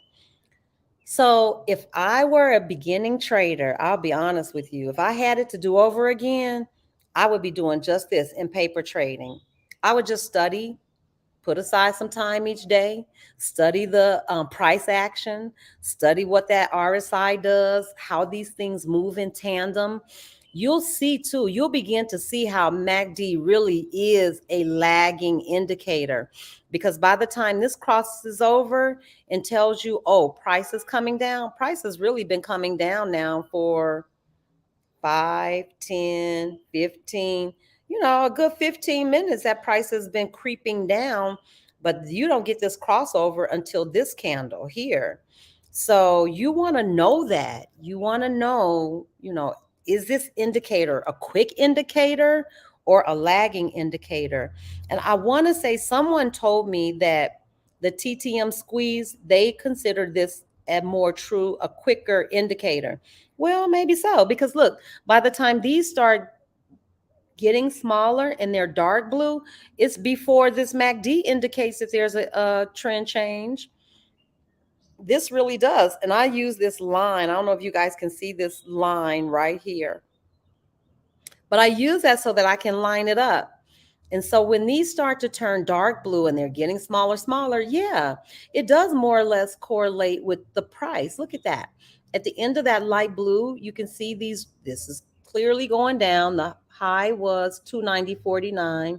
Now we're down to 289.62. That's a nice little drop.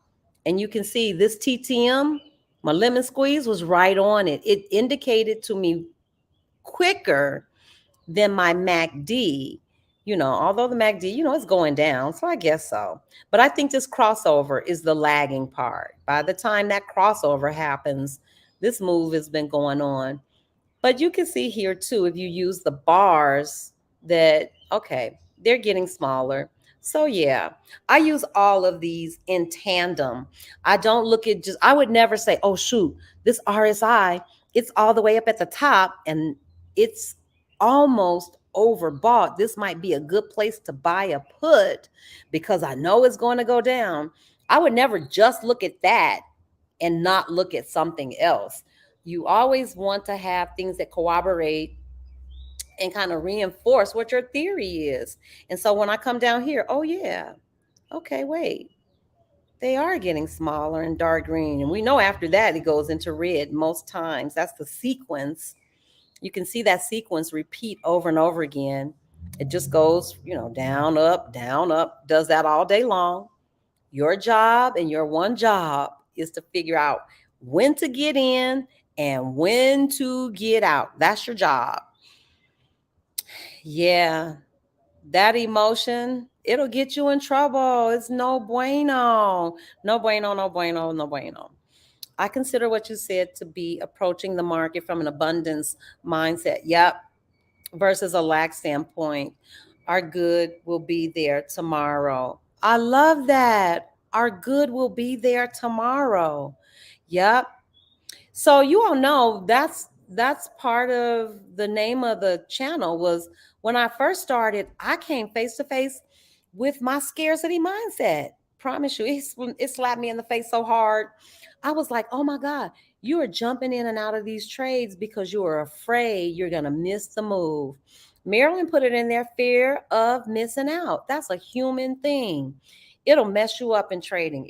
I did all the dumb stuff. I would enter late, after the move was already in progress because I was afraid I was going to miss out. Oh, Lord.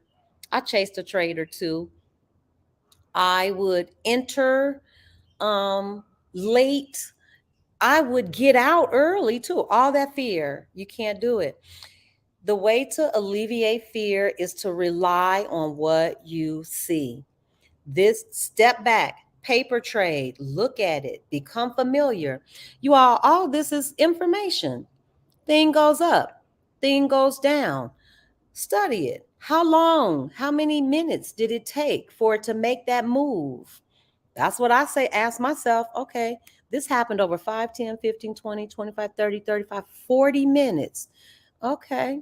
It went basically from here all the way there. What was the price change? 288 to 290.50. Okay.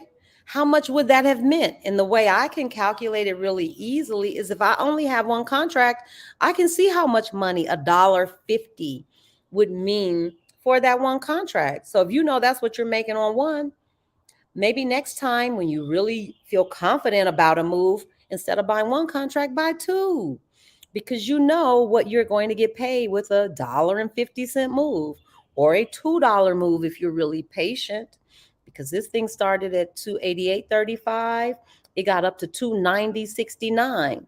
Had you purchased first thing in the morning and had the wherewithal or the good sense to get out right here, But let me tell you this, nobody, at least I rarely catch the whole move. Like I get in at the perfect time and I get out at the perfect time.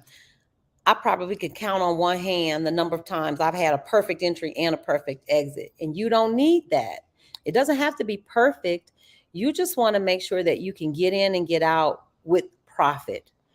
And my target now, since they have taught me how to look at the percentage, I think a goal somewhere, I don't know.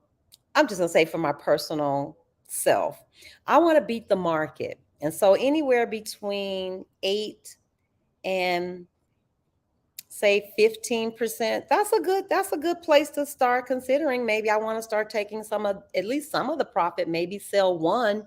If you're up 15%, you're up 20%, maybe sell one contract. Capture those that went not a win, but capture that profit.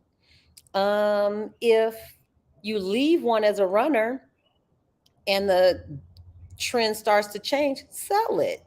Sell it before you eat up all the profit. And so it's just that. It's just managing this kind of seesaw thing. And you don't want to be doing this if you're an emotional upset. You don't want to do this on the go. That's why I think it's so appealing for people who are retired, because you can sit back, or people who have a little time on their hand, because you can actually sit back and enjoy. I enjoy just watching it and studying it. And look at her shimmying on down. And I am telling y'all, this for me, let's see, it's at 43.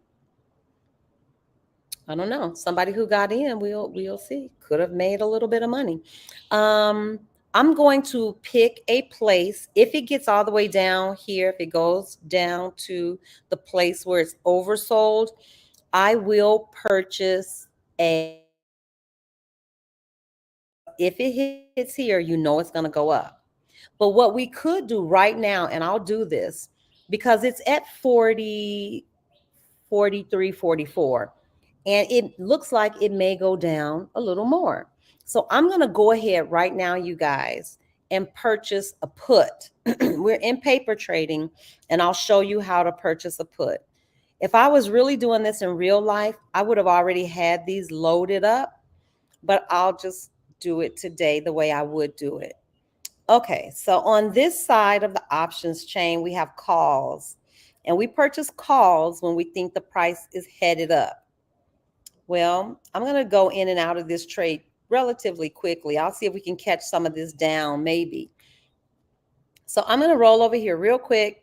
I'm going to go through all of that stuff that we talked about. I'm going to even try and come down out of the money a little bit because these contracts are less expensive. I'll buy one of these, and then I'll buy one a little further up the chain, and we'll see what happens in terms of price. So let me get this out the way so I can talk us through.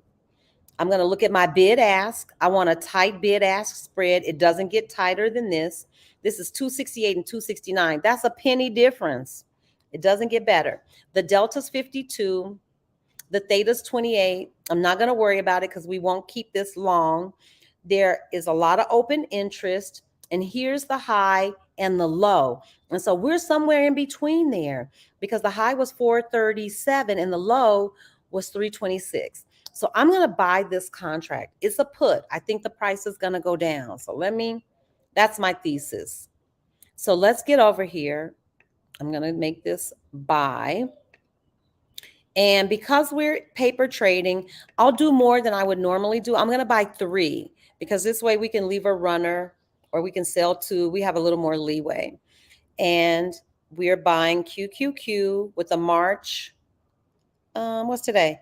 March 8th. That gives us 6 days. That's something I would buy. Here's our strike price, 290. Of course, it's a put. And here's the price. So I'm going to go back and look at high low and make sure that I am getting somewhere in between there. I don't want to pay too much. I don't want to pay the ask for this. So we talked about, what was that strike?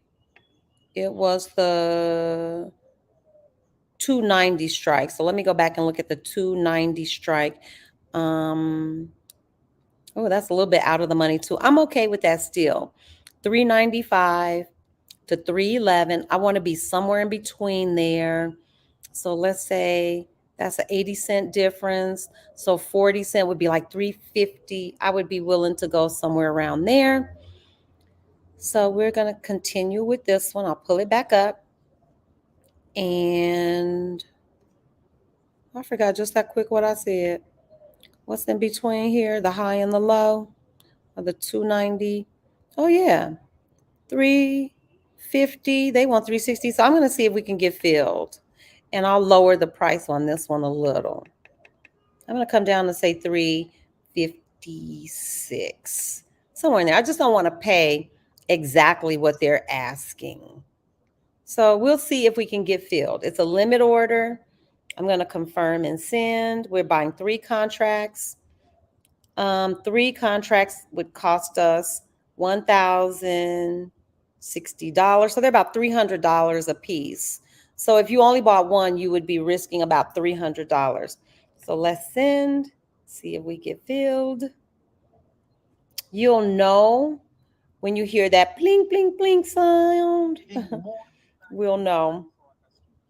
So let me go over here to the monitor tab. That'll let you know once you get filled too. So let's see, none. Oh, QQQ. Oh Lord, I got some stock over here. I didn't know. This is QQQ, but this is actual stock. Yeah, 290, 289.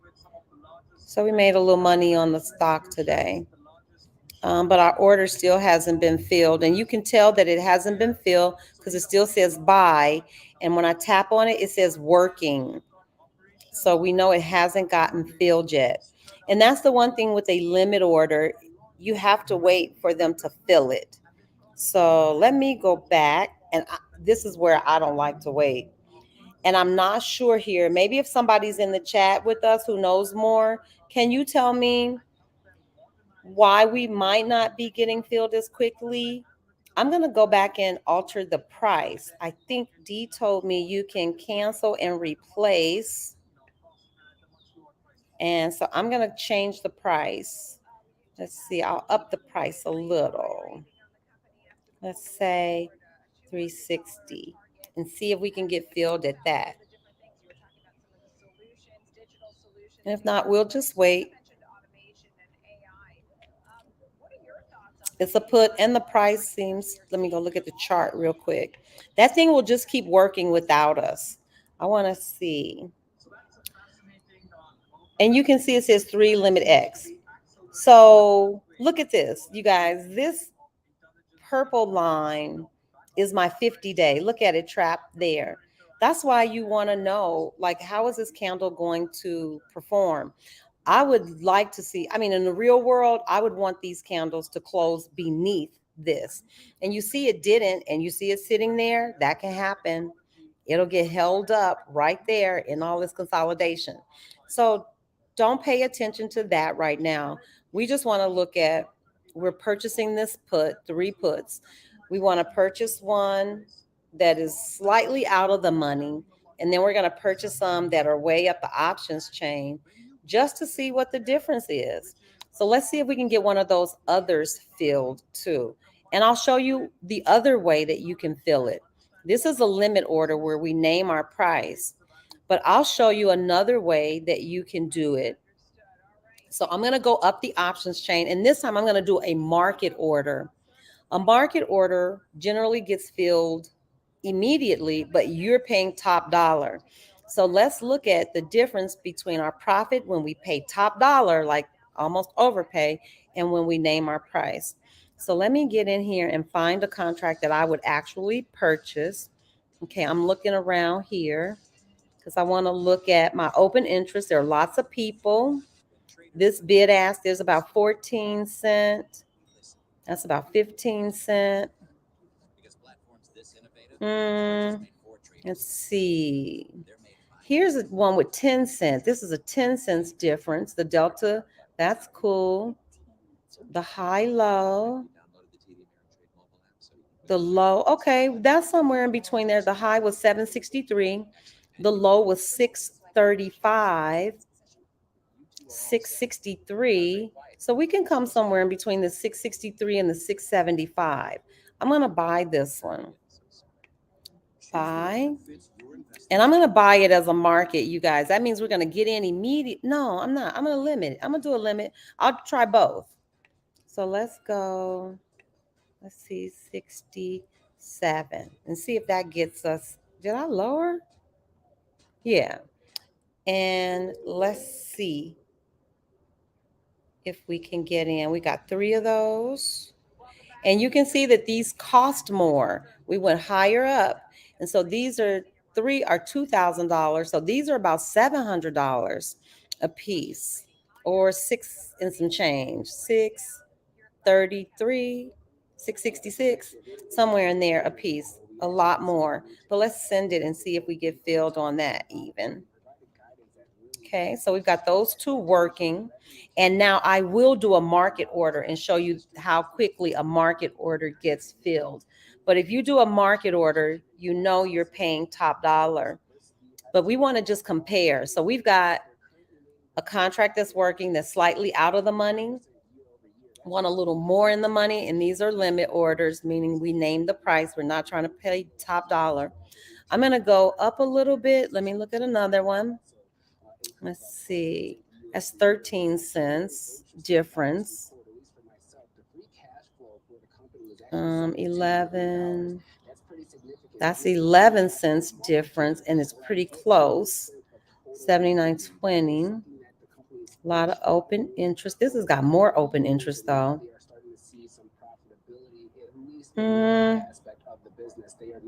Ooh, that's 12 cents. Let me see. 8, that's 12 cent difference. 30, 41. I'm gonna roll with this one. I like that it's open interest. I'm okay with this delta theta, blah, blah, blah. So let's click it. And instead of doing a limit order, I'm gonna do a market. And when you do market, you know you are paying. Oh, we got filled. One of them got filled already. The 3, I'll look and see which one got filled. And it's a call, and we're up $9 on one. So let me go ahead and do this market order too. These are puts, and puts are saying that we expect the price to go down. So I'm going to confirm and send. It'll fill immediately. Look how expensive those are. Oh, that's because it's 10. Hold tight. We want 3. So I'm going to edit it, and I'm going to come down to 3 so we can keep some parity and we can compare. So let me do that. These are 2,400. So these are about $800. We went up the chart a little bit more. We're paying a little bit more. Let's see what happens. That one got filled immediately. And so it looks like everybody is filled. Oh, we got those 2 filled. This one is still working. So it's still working. I'm going to go back and look at that price. But let's look at these 2 contracts that we just did. We did one as a market order. We did one as a limit order, and they were pretty close. So let's go look at the profit and what those things are doing, those 2. Okay. So here we have, and you can click here and it'll tell you what the order is. Okay. We are down $10 on this one. And what are we? Are these identical? We are down. Okay, so now you can see the price difference almost. This one's down $9. This one's down $10.50. I'm assuming the price is going up. And these are, I'm going to sell these right here, you guys. These were old. This was just shares of the stock. I'm going to sell that. I'm going to create a closing order just to get that out of there. I'm going to sell. Let me go back. Oh, so we're profitable by a few bucks. Let me go back. I want to go over here and sell this. Create a closing order.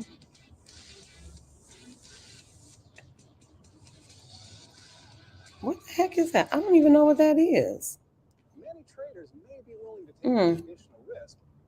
Y'all, I don't know what that is. I don't even remember purchasing that. Let me close this up. I don't remember even purchasing that, to be honest with you.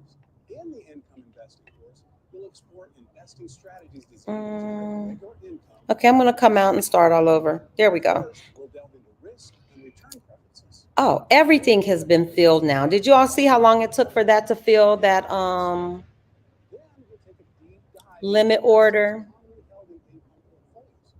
So now we can go back and look, because you can look at the mark, you can look at what you purchased it for, you know, all of that stuff, and see how it impacts.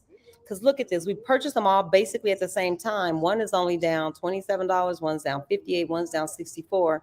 So it does matter, you know, it does matter how much you pay for the contract. All of that stuff matters. And I don't know how to get rid of these. This stock share, it's got a negative 100. I don't know what that means. So I'm going to create a closing order. It says buy whatever. Let's do it. Let's get rid of them, Sam. Okay, that's done. Done, done, and done. So let me get back over here and make sure we got rid of that. Okay, we got rid of that. We were down. Let's see. What did we make on that? That was something I did a long time ago. We made $165 on that. Okay, now look at this. Look at how this one is profitable before these other ones. And the reason it's profitable is no doubt when I get over there and look at the chart, it's probably some price, we're going down in price. So little drop in the RSI, blah, blah, blah, blah. So we'll watch those puts for today and see. We could also purchase some calls too. I'll wait till maybe the RSI is way down here and purchase a call, see if it goes to the upside. This is consolidation. Here's what I would tell you. Since we are practicing, we are just practicing to see. Nobody would ever buy for real in real life with real cash money. Nobody would ever buy here because this is consolidation. This thing is just sitting there chopping away. Nobody would do that in real life. All we did was purchase those three different ways. We purchased an almost out of the money put. We purchased one that was a little further up. Those were both limit orders. Then we purchased one that was a market order. We paid top dollar for it. We didn't even negotiate the price. So we want to look at how does it matter in your profit? And it does. Because right now, one of them is paying us $24. One of them is only paying us $9. Do you want to get paid $24 or do you want to get paid $9? That's one way to look at it. Oh, I know what I want to put in here too. I want to change this because I want to see percent. I want to have I want to see our percent profit. So let me see. Change, percent in the money, percent out of the money. I don't want that. I'm looking for custom days. I'm looking for the thing to add over here. I want to say it's not percent change. It's got something to do with profit. Let me see. PROFIT. Net profit, gross profit. Nope. Oh, I need living my dream. He knows this is his thing. Most of the time, if you notice, open interest will be high around 0.25. Okay. Living my dream. I need your help. If you're still here, I need to know what is it in the when I go to that monitor page, what's the name of the entry that I need to put in so I can see my percent profit? It's not percent change, is it? It has something to do with profit and percent. I know it is on my regular chart, but it's not on this. Can somebody tell me? Let me go down to P. Yeah, this is all the stuff that you could add in there. I don't need any of that. I'm just going to keep going till I find it. Oh, okay. Profit and loss percent. Yes. There it is. I'm going to add that and I'm going to put it here. And now we can see in terms of percentage, how much we're up. That makes a difference. So we're up 3.34% on this contract. We're up 1.57% on this contract. And so we can go back and look at them too, so we can examine which contracts these were. What? I think if you hit this, I don't know if you guys can see this. There's a way. Aha, there it is. Okay, so this is the contract that we purchased at 1050. It was the 290 put. We bought 3 and we paid 359 for it. Remember that we paid 359. I want to see what we paid for each of them. We paid 359 for the 290 put. Let's look at the next one. And it's up 1.6. It's up the most. Let's look at this one. Next. Okay. This is the 295 put, and we paid. What did we pay?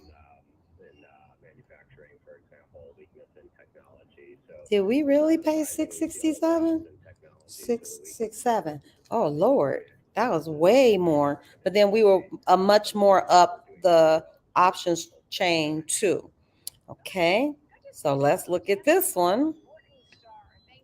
Yikes. Okay, this is the 297, and we paid 820. Average price, mark. Okay, so let's see this one's losing the most. I'm gonna need Living My Dream or somebody who's an expert to help me make sense of what I'm seeing. Because okay, here it is. Yep, the trade price. This is what we paid for them. Oh. This is how profitable. Look how we paid. I would absolutely say, well, we must have paid too much. Because look, we paid less.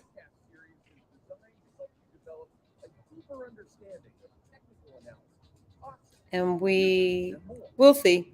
Okay, this is where I defer to the experts. This is where I absolutely defer. Let me get over here and see in the comments. Most of the time, okay, yes.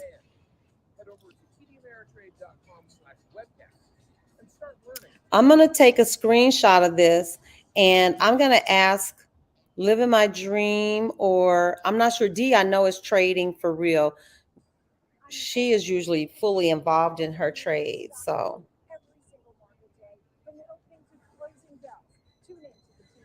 I want to make sense of what made the best sense. And this is what we paid. This is what we paid. This is when we paid the least amount of money for. We paid the least amount of money for the 290 put. We got 359. The mark was 351. I want to see this trade. I'm going to go back over here. That was the 290.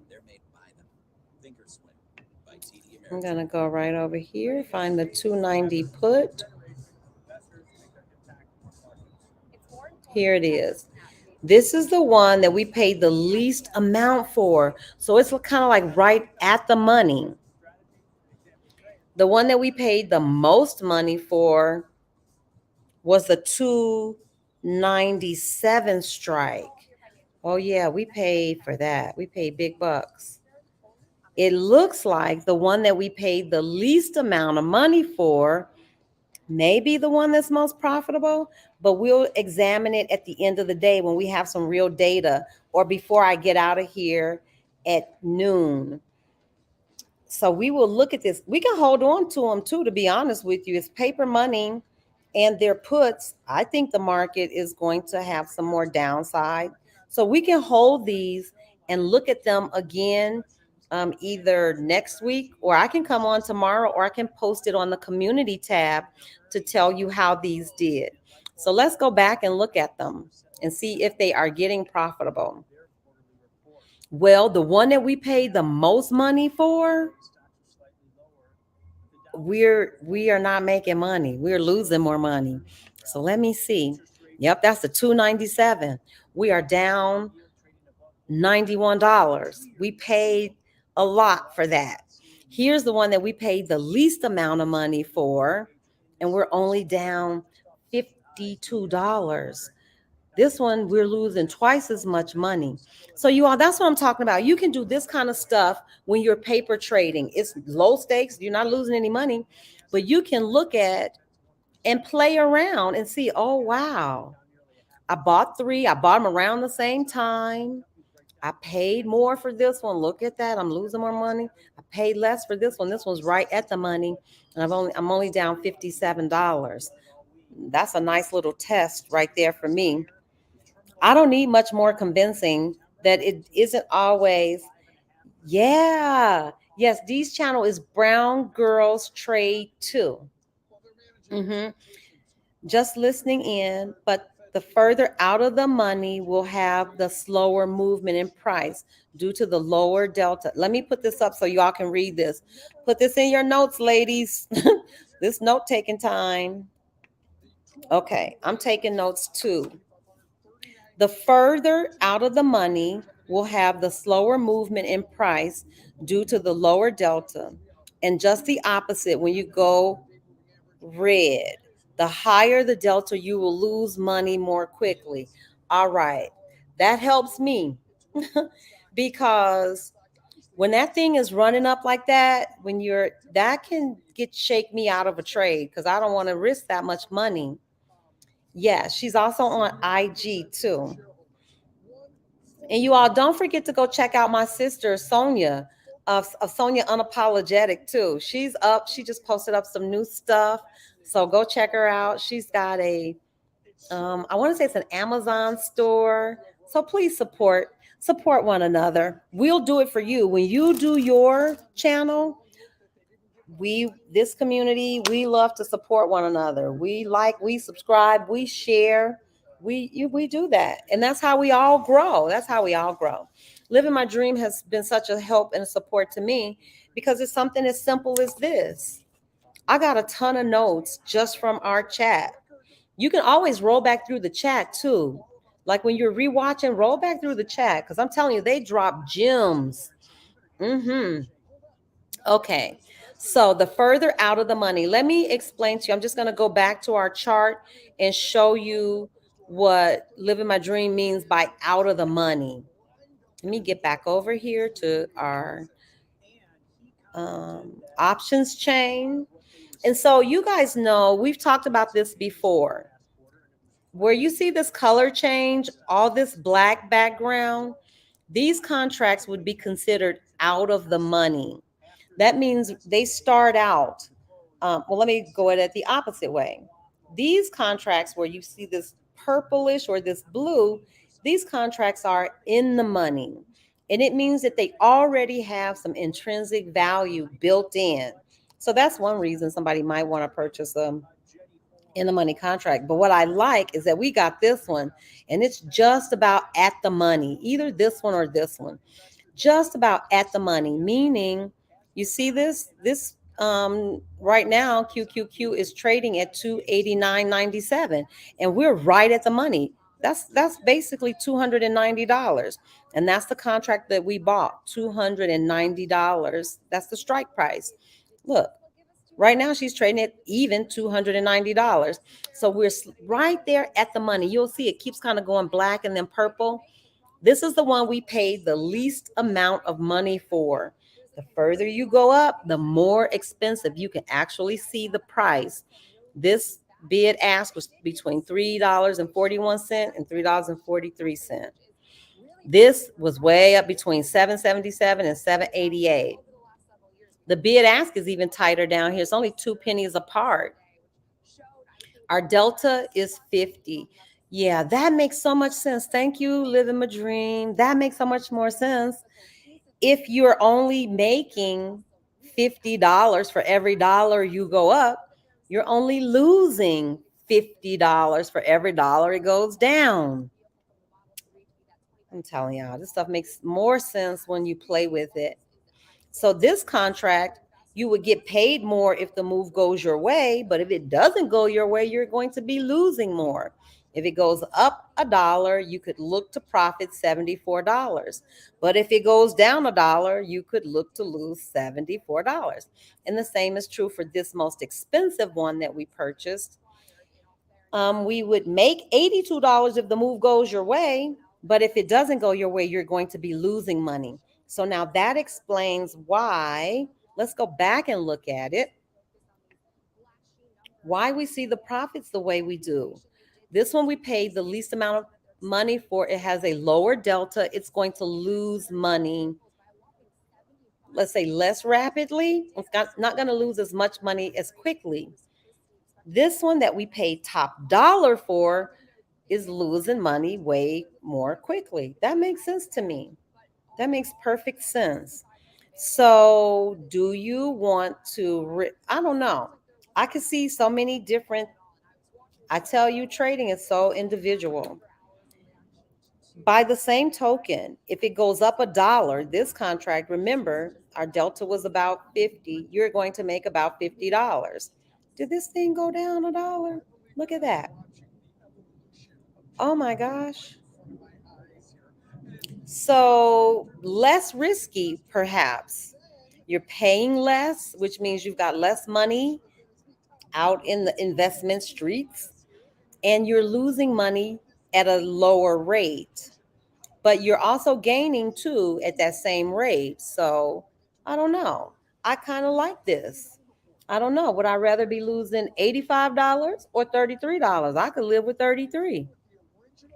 Okay. You all know that this is new learning in the options chain as possible. But when I was scalping, that could work if you get the move right. You get paid, you get in and out really quickly.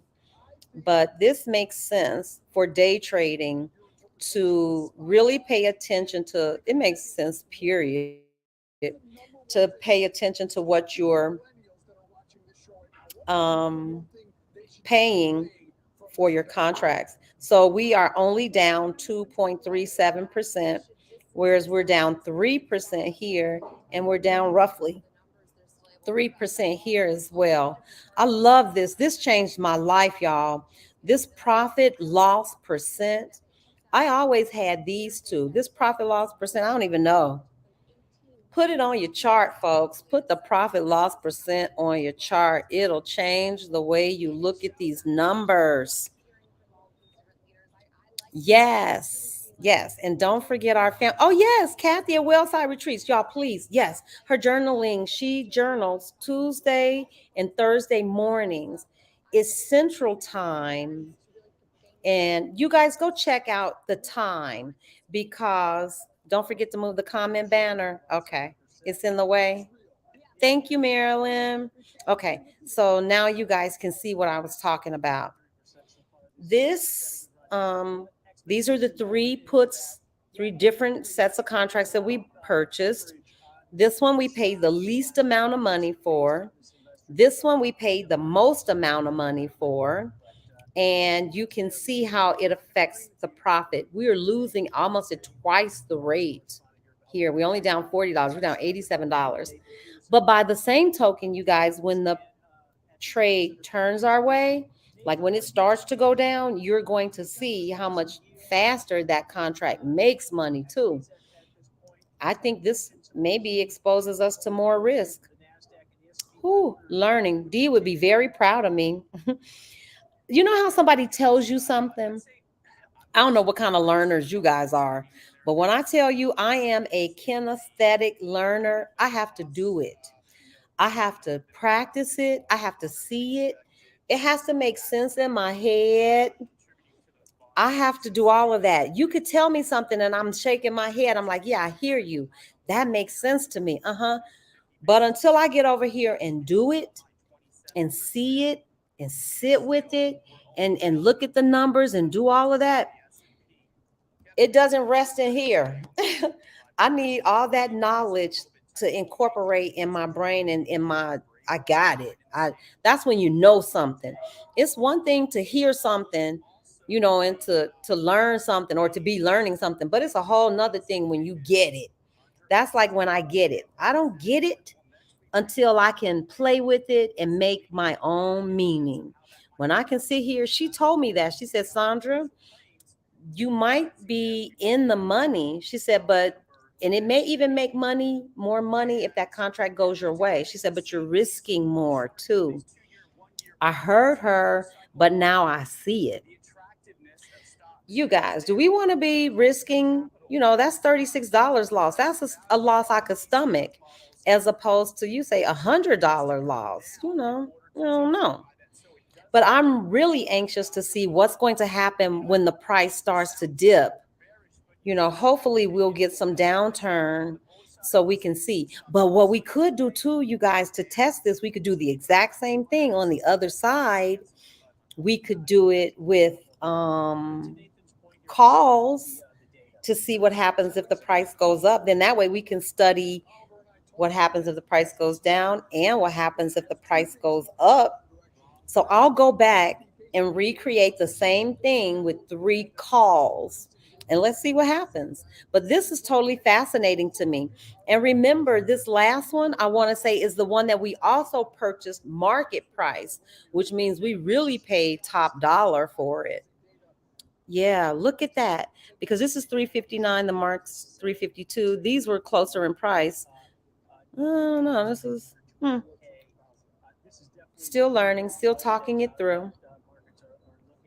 Looks like we may get profitable. Let's see what's happening on the chart. Okay, 289.72. Price is coming down. 289.71. Okay. So price is coming down. So let's see what's happening with our money.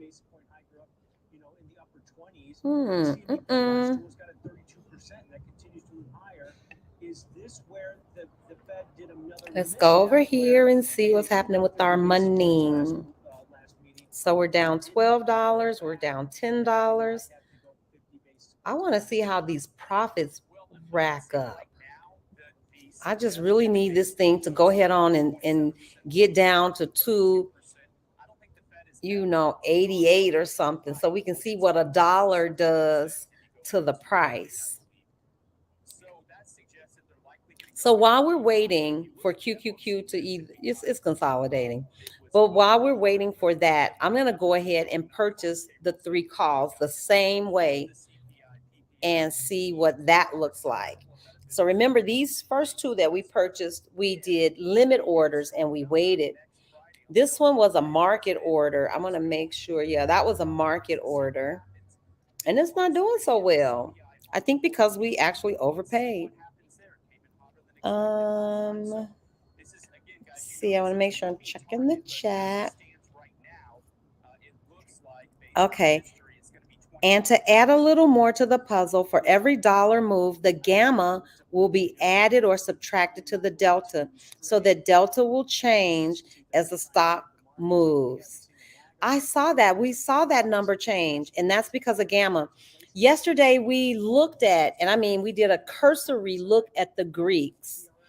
You all know I know the most about delta and theta because those are the easiest ones. Gamma, rho, and I forgot the other one. But it's all it's in the Google Drive, you guys. And I put 4 videos inside the drive. I think I posted them on our community tab too.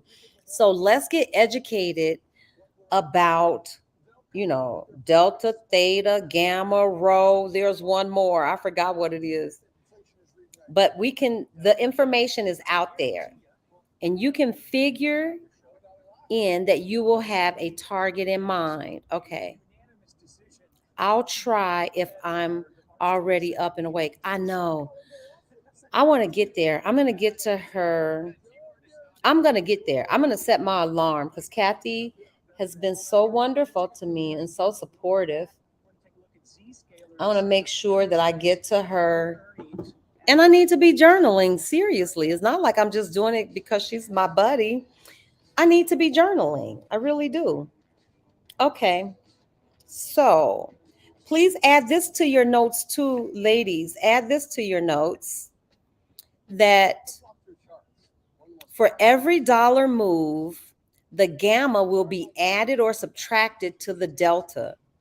So that delta will change as the stock moves. So yes, our delta isn't stagnant either. I love this place. I love it here. I love learning. I do. I love learning where it's safe. You know, you can ask a question, you get a little extra, you get a little sprinkle on top, a little seasoning on top. Okay. So let me hush.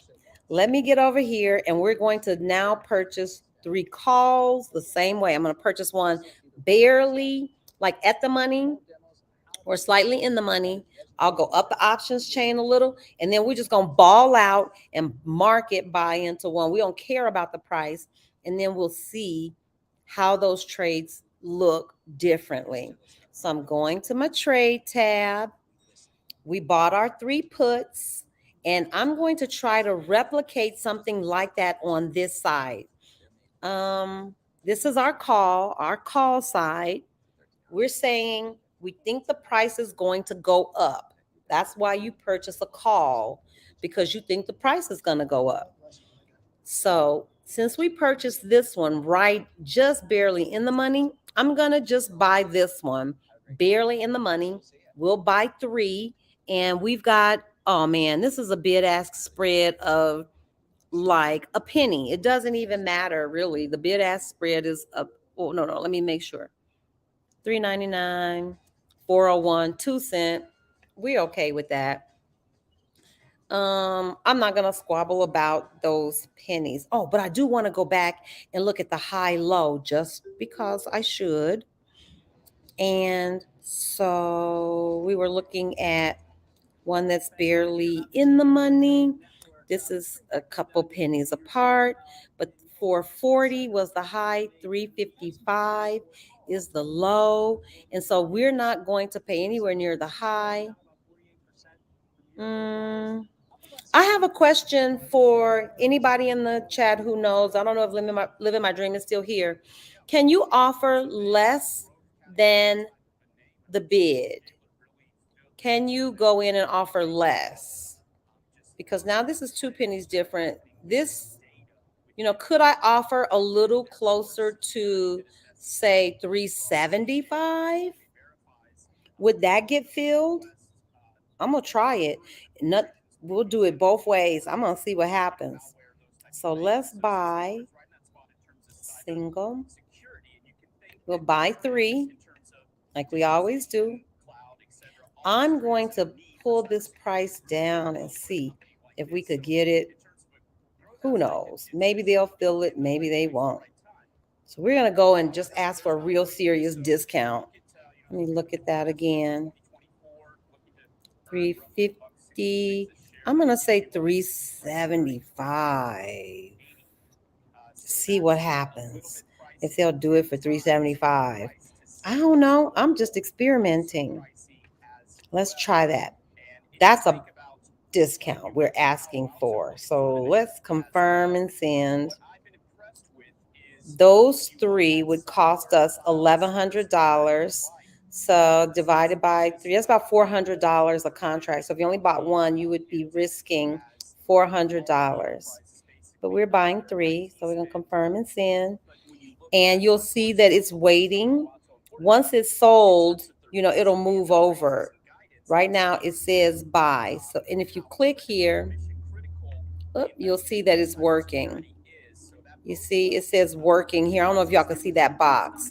Okay, so that's one. Now I'm going to buy one and that same strike. And we are not going to ask for as big a discount. Let's ask for, let's say, we'll go to 380. I'm going to buy 3 and see if it gets filled faster.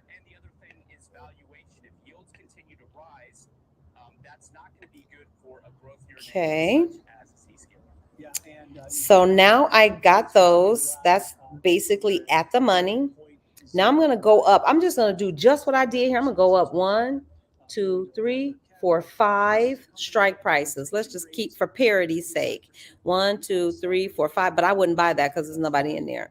Oh, that's the high low. What the heck? 0 high low? I don't know. I don't like that one though.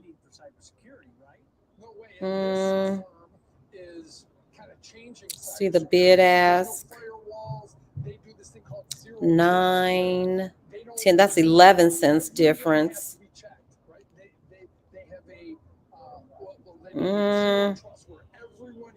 46. 56 would be 10 cents. This is 47. This is 9 cents different. You see it's changing. This is 9 cents difference. I'm okay with this. So let's go ahead. Purchase that. The high low was 672, somewhere between 672 and 601. Midway between there would be maybe 630, maybe 640. Let's see. Single. 1, 2, 3. And let's lower this price just a little. I don't know. Why not? Confirm and send. We're paying a little bit more the further up the options chain we go. Send, and we'll see if any of these get filled. Let's see. And then we went up just one more strike above that, 1 or 2. And so I'm going to do that. I'm trying to make it kind of like the same distance away. And okay, somebody got filled. That one that was at the money got filled. And then I'm going to purchase this one. 3. And we might as well ask for a discount on this one. Let's go there. Confirm and send. Send, and let's see. Okay, so these were filled. And this, oh, no. We're still waiting on this one. These 2 got filled. This one we're still waiting for. Okay, so we got our calls purchased. We got our puts purchased.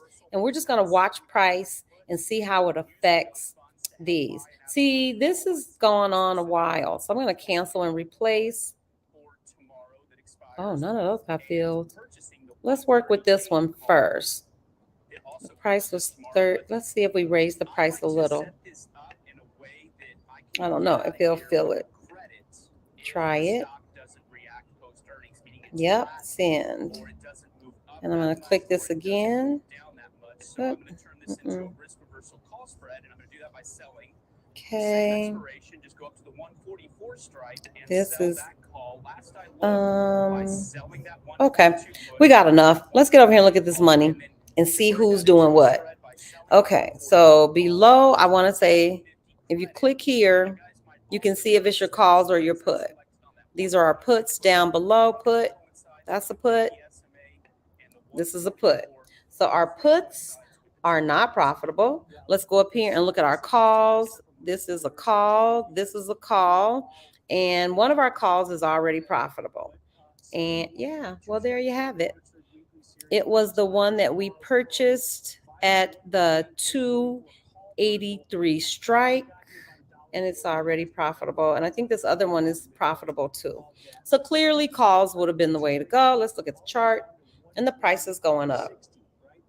Okay, so we're waiting on these to fill. If they fill, great. I don't know, it's a bunch of them back there too. Paper money. But as the price goes up, we want to look at, how much we paid for those, when we purchased them, and does it matter in the profit? So I'm headed back over. Okay. What? Well, heck yeah, because one of them is up $36 and one of them is only up $18. Don't you want the one that's up $36? Let's look at that and see. Okay, the one that's up $36 is the call at the 283 strike, and we paid $7.95. The one that is up, let's go look at that. That's the 283 call. I'm going back over here to my options chain. the 283. That's this one. 283. Well, yeah. Well, there you have it. Living my dream. The further away from the bid your order is, the more the trade has to go against you to get filled. I.e., buying calls, the stock would have to go lower to get filled. Okay, so is that why that one isn't getting filled? Okay, then I'm going to exit out of these because we got enough to work with since we're just looking. I'm going to cancel those, you guys, so we're not waiting for these because we've got two over here that we can look at. We can look at, this one's a little further up the money, and I think this is exactly what Living My Dream said. It works conversely. This one's probably going to pay us more. It's moving in our direction because the delta's higher. This one's not going to pay as fast because the delta is lower. Although it's only like $7 difference, you can see the difference in the price. At 283, we paid a little bit more, but let's look at how the profit is impacted. This one's up $70. This one's up $50. And so, let's go here. Yep, that's the 283 call. We paid $795. This one we paid a little less, it's $650. This is the 285 call. And let me go back and look at this one. 283. Living my dream. Somebody make sense of this for me. I just know that it matters what you pay for that joint and where you buy it. The profit could be very different. This one we overpaid for. Look how much higher delta, we're losing money faster. Lower delta, we're not losing money as fast. I gotta go back and look at these.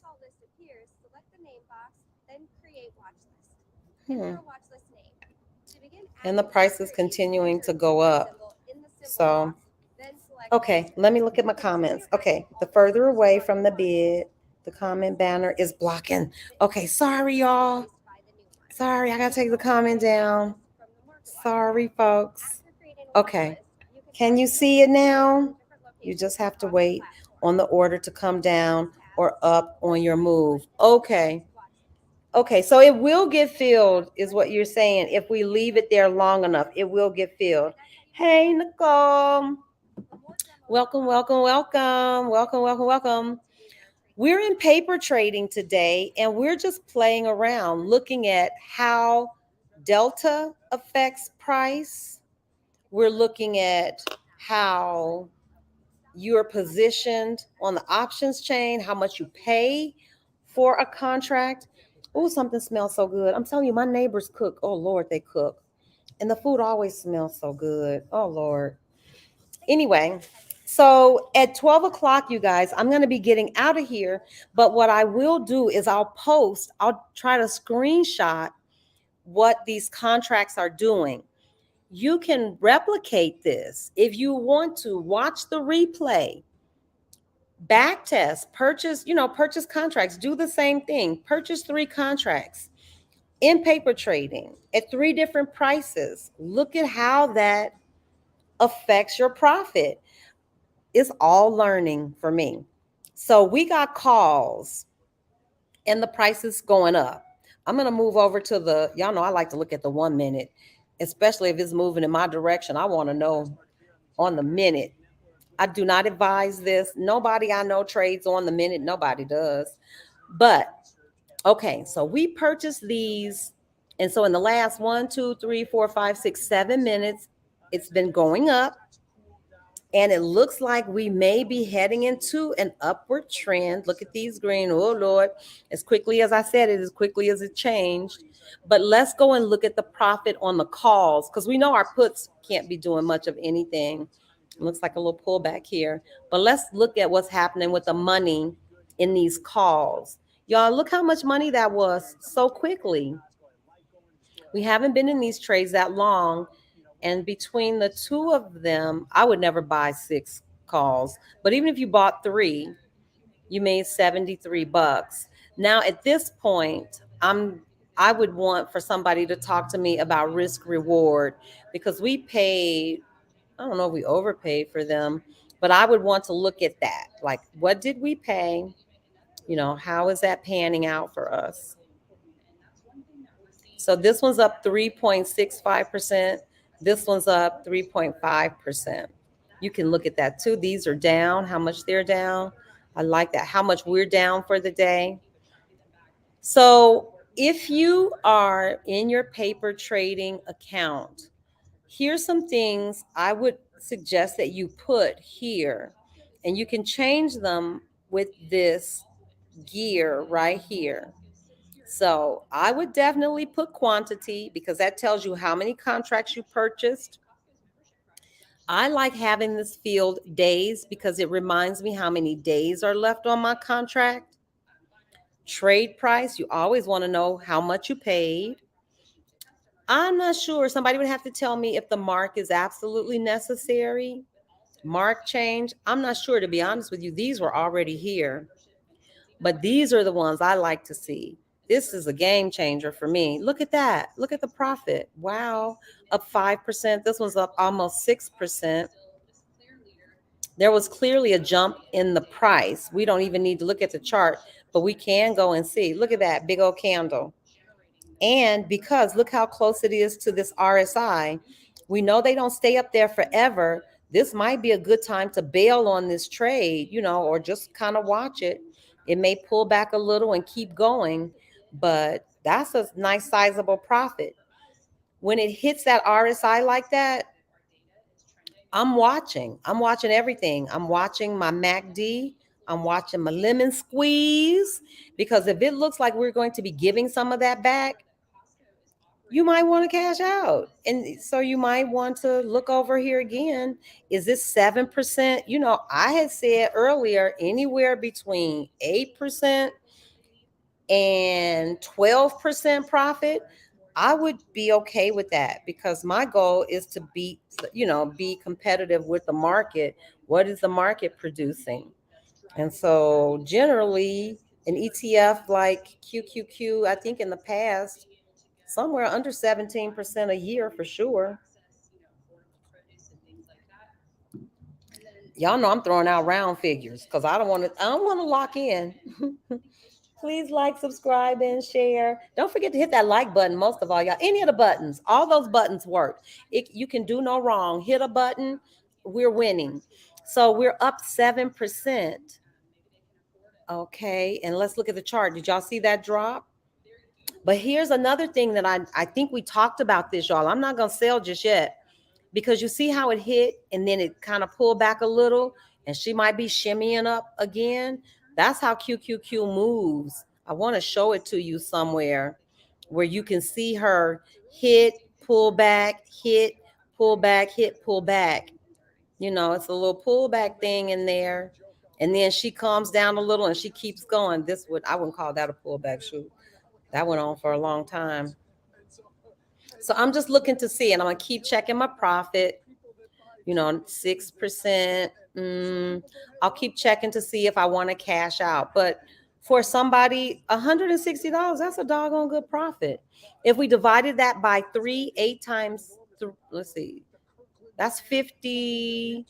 That's about $60 if you only bought one contract. If you only purchased one, that's okay. 3 goes into 16, 3 times 5.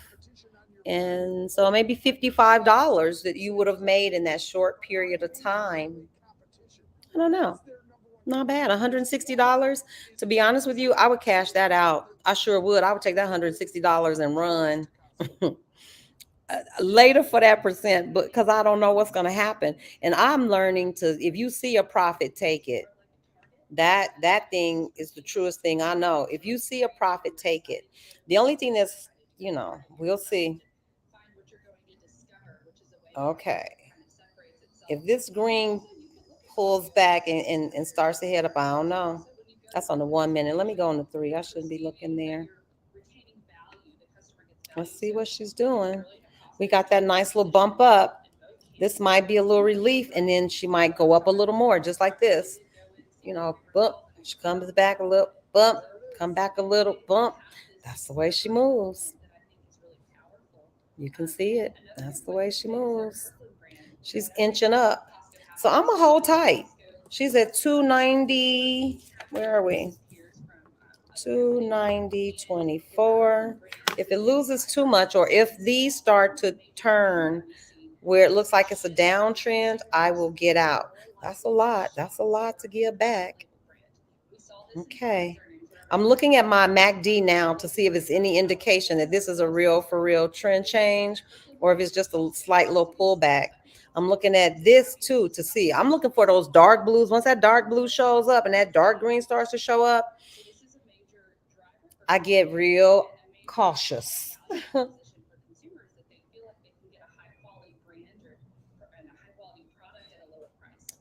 If you beat your former wage or salary, yes, Lord, it's a win. You doggone tootin'. When is the last time any of us got paid $165 for 30 minutes of work? I mean, y'all, when I left the field, I had taught for 30 years. I told y'all this. Everybody knows I was a teacher, and y'all know teachers do not make a ton of money. It took me, I'm ashamed to say, I shouldn't be ashamed. Education profession should be ashamed. It took me 30 years, almost 30 years, y'all. Okay, 25 to crack six figures. That was a whole lifetime. Do you all know my baby girl came out of college making more money than me? I've been a teacher for 30 years. What the heck? So teachers don't make a lot of money. So $165, what? In that short period of time? Yeah, I would probably take that profit and run like the Dickens. Nicole, you are right in the right place for the basics, girl. That's what we do here, the basics. The basics. What is a candlestick? This is a candlestick. What are these lines? These are your average price. They just represent, this is all price. And you can see these numbers on the side. So right now, QQQ is trading at $290.26. And QQQ is an ETF. It's a conglomeration of, I don't know how many different stocks, but the top 10 holdings are Tesla, Costco, you know, the big techies, Amazon, Google, Nvidia, you know, the ones. They're on my watch list. So this QQQ, when I say that, that's what we're trading. It's like a stock, but it's more than that because it has a bunch of stocks rolled in. Okay, did y'all see that dark green come in? Y'all see this RSI dropping and our price has gone down to 2. See, I don't know. I want to see this next candle. See, I promise you, I would go down to the 1 minute. This is what I would really do.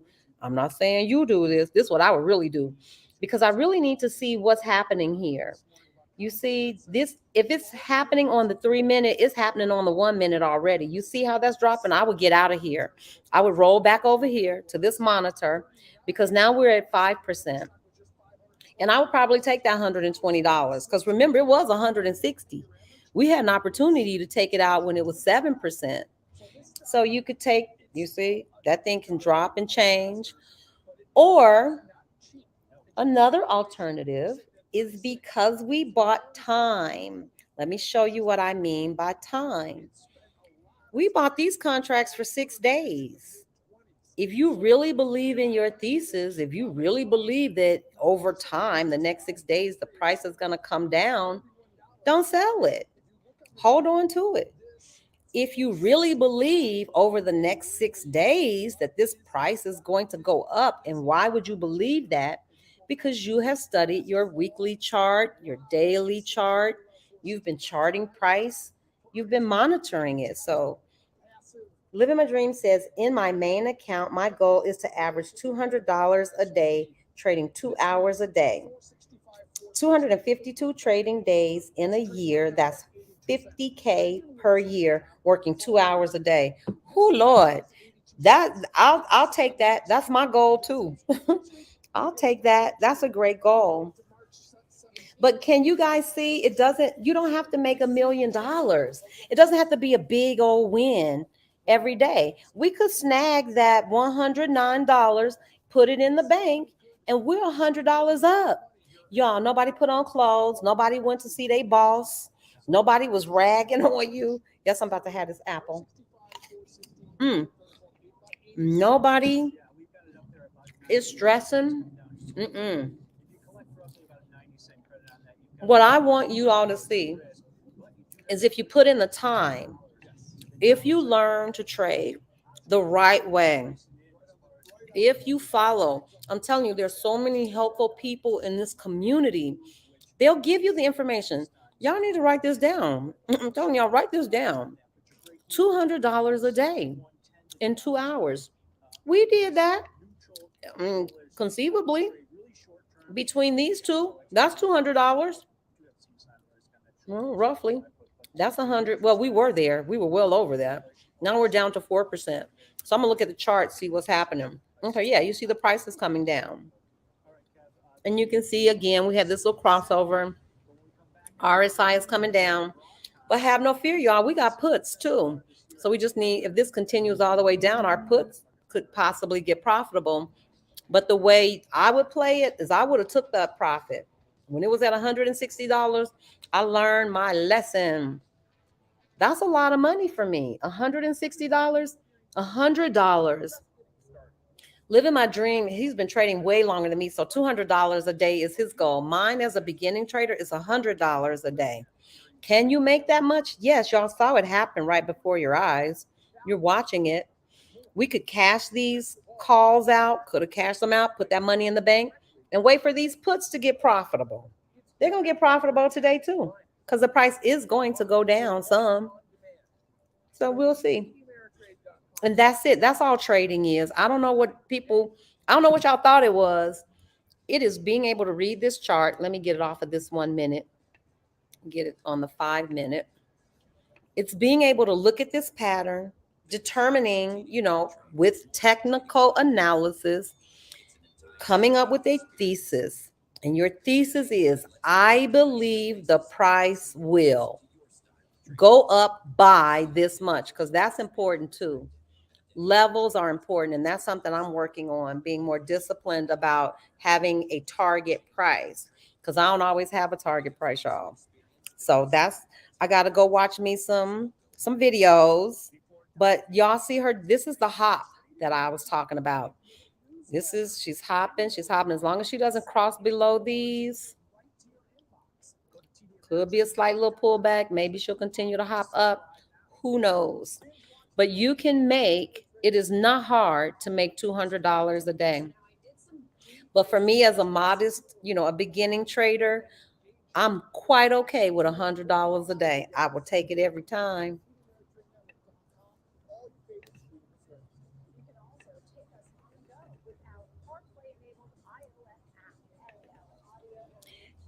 Marilyn is such a cheerleader. Yep. You are so welcome, Nicole. Please come and sit with us. Nicole, if you want to have access, we have a Google Drive that has tons of videos, all the past Zooms that we've done. And our Zooms are every other Wednesday. And we tackle a topic. And whoever is knowledgeable or whoever is willing to presents. I don't always present, because again, I'm learning with you guys. So some things I don't know enough to present, to be honest. And so we have other more experienced traders come in and present for us. And they do this all for free. That's so amazing to me. So Nicole, if you want to get like a background, like, okay, what is a candlestick? Send me your email or email me at From Lack to Legacy. I'll put my email in the chat. Email me at From Lack to Legacy. Give me your full name. I see you're Nicole Howard. If you have a screen name, a YouTube screen name, so that way I can match you up. Make sure you subscribe. I'm sure you are. And then I'll send you the link for our Zooms. And of course, you can always attend and come and watch the lives. But we also have a Google Drive. So there are plenty of resources. You can go look in that Google Drive. When I tell you there are full books in there for free, there are charts, handouts, all kinds of stuff, videos that we've selected, strategies, all that stuff is for free. So I'm going to put my email here in the chat. It's from lack to legacy at gmail.com. Just send me your information. Also, yes, Chris Sane is the truth. Some people don't like him, but I do. I'm sorry. Chris Sane for me talks the language that I understand, which is he makes it digestible. He could be doing any number of things. That man makes money. He could be doing any number of things, but he gives it away, y'all. He tells you the price levels. He tells you what to look out for. I like Chris Sane. I really do. Okay.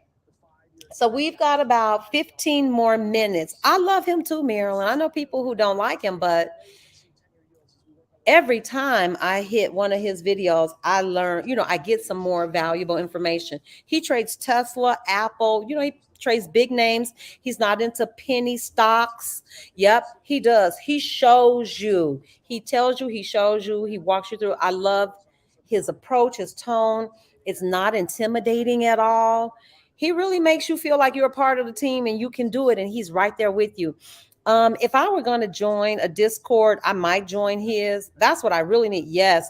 Go look Chris Sane up. Find his videos. I think he's great. That's just my personal opinion. I'm sure somebody has a differing opinion. But what I always say is you take the meat and leave the bones. If there's something with his approach that doesn't jive with your approach, leave it. You don't have to take it. But take away some of the takeaways I've gotten from him on how to look at price. He gives the price levels away. That's invaluable to a beginning trader, particularly if you're not adept at, I'm watching QQQ, y'all, because I'm trying to see if she's going up to 89.95, 96. I'm going to peek in at our profits. Oh, shoot. Oh, shoot. Let's see what we're doing. She's going up. Let's go look at our money. So 73 and 60, we're 76. See what's happening with the money as the price goes. Oh, we're $81. Yeah. If the price continues to go up, y'all, we could have, it's not even noon. You could have purchased 3 contracts.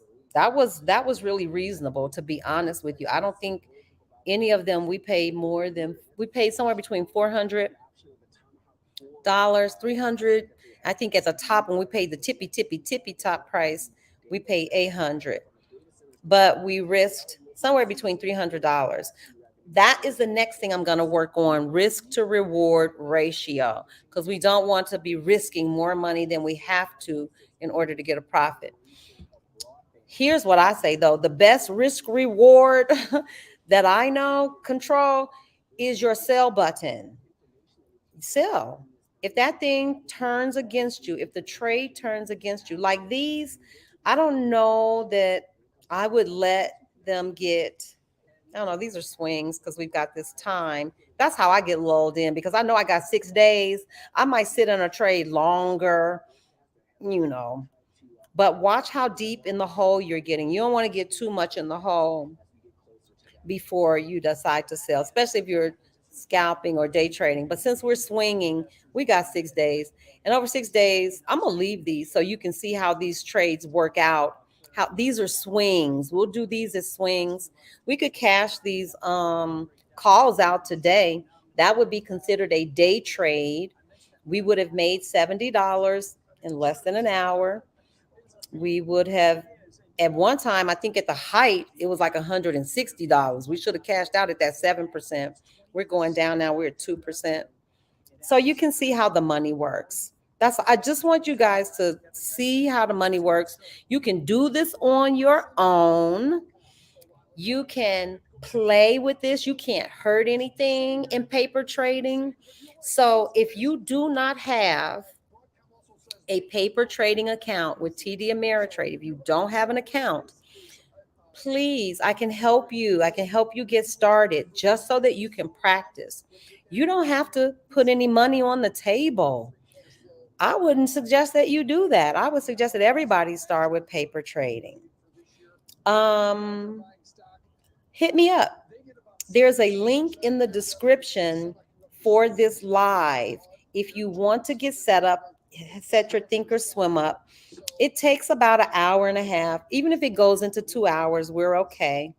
And I'll walk you through step by step. How do you set the platform up? That's all you need. But for me, when I took my class, I didn't know anything about the platform. So they were on there doing things and talking about do this and that. And I was sitting there like, Jesus, I don't have any clue what they're talking about. None. Clueless. Clueless. Sitting in a class, money ticking away, just as clueless. Please don't do that to yourself. It costs you nothing. If I'm not mistaken, you could put as little as $50 into your account, but I'm almost sure you don't have to fund it. You can open up a TD Ameritrade account, put a little bit of money in there. You don't ever have to trade it or touch it. Oh my gosh. Okay, they're both up a little. And you could practice, just practice. Pay attention to how the money goes up, how the money goes down. What happens if you buy this contract? What happens if you buy it at this point? What happens if you buy it on this candle? How is price affected? You can't beat that. You can do that all day. Then go take a class. But I don't think anybody should be sitting in a trading class if you are not familiar with the platform. You're going to miss so much because so much of what they say and do is on the platform. You're going to be like I was, sitting there in the dark, trying to make meaning, trying to figure out how to do a watch list. It was terrible, y'all. I'm just going to go ahead and tell. And not terrible so much on their part, but for me, because I didn't even know how to create a watch list. And when she was going through it, she went through so fast. It still took me 3 or 4 days to figure out how to maneuver that thing. Don't do that when you're paying for a class. Don't do that on class time. Do that stuff now. Learn this platform now. Play with it, tinker with it, paper trade a little bit so that when you're sitting in class and they start throwing those terms out, you're like, oh yeah, I know how to do that. You should create a watch list over to the left for your options. And that way you can keep the charts up and still see what the contracts are doing. Say less. Say less. So I think I understand what you're saying. So let me go over here to this watch list. I'm going to do exactly what Living My Dream said. And the way you add to your watch list, here's my watch list. You click here and I'm going to go over to the trade tab and grab those trades. If I'm not mistaken, so let's go with the call. I think if you go here and you copy this, you can paste it over here and hit enter. And this is your trade. Oh, where is it? Here it is right here. So you can see, I'll move this over a little bit. So I'll show you what I just did. It tells you QQQ. It gives you the date. It tells you it's a call, and it even gives you the strike price. So Living My Dream said, why don't you put this on your watch list? And then that way you can just keep up with your trade right over here. You see what I'm saying, y'all? That's free. That's free learning. You're going to pay somebody for that? When we can sit here and chat this thing out together, not me. Don't do it. I promise you. And again, I'll say it. Have to remove banner. Okay, I'll remove it. Thank you. Let me get it out the way. Hold tight, y'all. Let me get this banner out. Let me get that comment out the way. Where is it? Okay. I'm going to get it out and then I'll show you guys one more time. Okay. So, okay, we remove the banner. Let's see, now create a new watch list through. Okay, I'll do that and I'll customize and do a totally new one. So here's how Living My Dream said, don't even put it on here because this is my watch list where I'm watching, particular stocks and, all the equities I watch. So what Living My Dream said, why don't you just create a brand new watch list with these on there? And I'll show you how to do it. So what we want to do is we're going to come here and we're going to create a watch list. I hope you can see this window opened and there's a choice to create a watch list. And so I'm going to do this watch list and I'm going to put only my calls and puts for today. So I'm going to name this QQQ. And what's today? 3/2. This is March the 2nd. Calls. I'll type calls and puts. Okay, so that's the name. I hope you guys can see it. If not, this might be something. I'm looking at it. No, you can't see that box that just opened. I know what to do. Give me a second. I've got to change the view so you guys can see this box that just opened. I've got to project this one at the bottom. It's open, but I have, in order for it to project, I have to present it. I have to show it to you. So I'm gonna stop showing that screen and show you this other screen. Okay, here's my new watch list. I'm gonna share that with you. Okay, so hopefully now you guys can see the new watch list. Yep. Okay, so now I'll start to place these contracts that we purchased right here on my watch list. And so where it says symbol, instead of placing a symbol, I'm just going to go right over here to this trade, click it. Whoop. Oh, come on. What's that? Oh, shucks. I can't. Let me go to it this way. I can't do it. I got to go to this window. Hold on, y'all. It's tricky trying to show it to you. Okay. Because while one window is active, I can't work in the other. That's what it is. Okay, I can't work in my Thinkorswim. Hold tight. I got to close this out. Let me go ahead and just do it. I'll do this one in a Zoom for you. Let me pull this out. It's not going to let me work on my Thinkorswim while I'm projecting this screen. So let me stop it. And I'm just going to show you the Thinkorswim stuff. Hold tight. Because it'll let me show you that. Okay, you can still see the Thinkorswim screen. So you won't see this new box. I can't project two boxes at the same time. If so, I'll have to learn how to do that, project two boxes. But I'm going to go over here and pick this. Yeah, it wasn't active. Let's see. Well, what the heck? Hide. No, create another watch list on the left and keep the old one also. Click the plus app button. Oh, and select watch list. Okay, I'll try it that way too. Thank you. Let me move this. Cancel. You said hit the plus. And watch list. Okay, gotcha. So here we go. Nope, don't want that. I just want this info. So I'm going to copy this. This is the code for that. I'm going to put it here. Command paste. And hit enter. Did it go? Let's try it again. Come, let's grab it again. Yikes.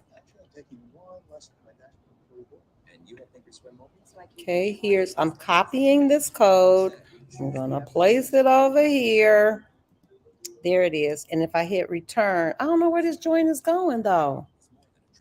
No, that's not working for me. Living my dream, that's not working. I gotta go here. Oh, shoot, there it is. Okay, so there it is. Then I'm gonna take these out and make this just for these options. Out. Out. Sorry, you guys. This is a good class. This will be a good where's my jiggy? I'm gonna take these all out. Out. Out. Out. Okay. So I'm now on Zoom meeting and stay with live chat until Sandra ends. Thank you.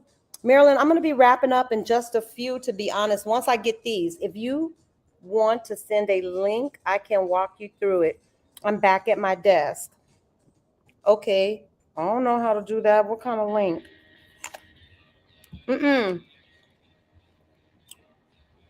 Living my dream. You know what might be easier? If I don't talk and eat apples on camera.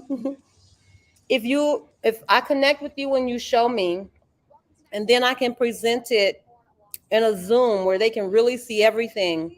The problem I run into with this is there's only so many windows I can show. When I hit watch list, when that box pops up, you can't see it. I have to toggle back and forth between boxes. It's easier to show on a Zoom because on Zoom, you can see my whole screen. So I'm just going to go and try to makeshift do what you told me to do and grab these off the options chain and put them over there just so we can at least see. I don't know what all that is. Okay, scoot you back over. Okay, so we got one of them on there. I just got to figure out where these other joints are. Monitor. Okay. When I go to trade. Where are these? It wasn't that day. Okay, let me get back over here and see. These are March the 8th. Contracts for March 8th.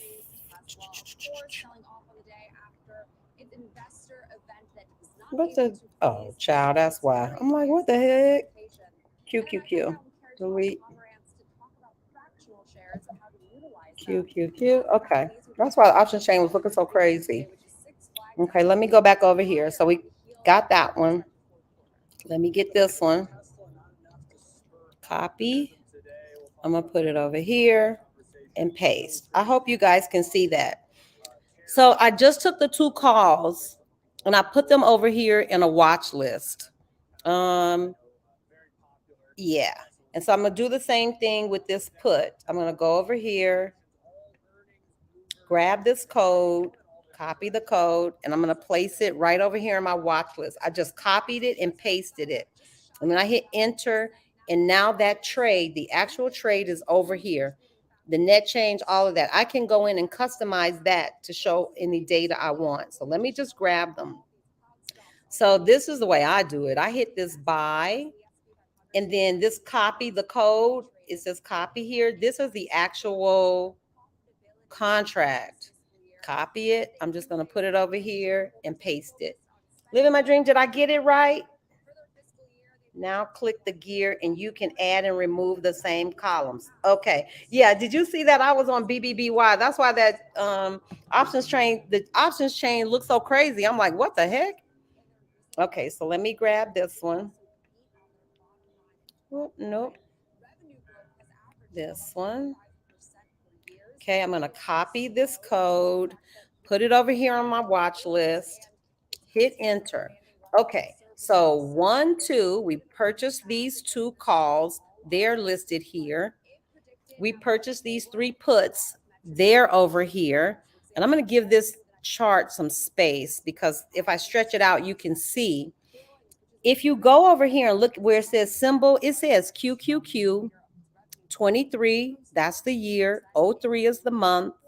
And the 8th, March 8th. So that's the date. It's telling you. That letter C is telling us it's a call, and 283 is a strike. 285, that's the strike price. And we can change with this gear everything that's displayed here. But I did want you guys to know this is how you can identify the contract. It's QQQ 23, March 23. This is the expiration date. It's a put because there's a P there, and it's the 290 strike. So QQQ, the expiration date is a put. It's a 295 strike. And we purchased a QQQ, same expiration date. All of them have the same expiration date, but it was the 297 strike. I'm going to go back over to the chart just so you can see. Well, I don't want that chart. Oh, look.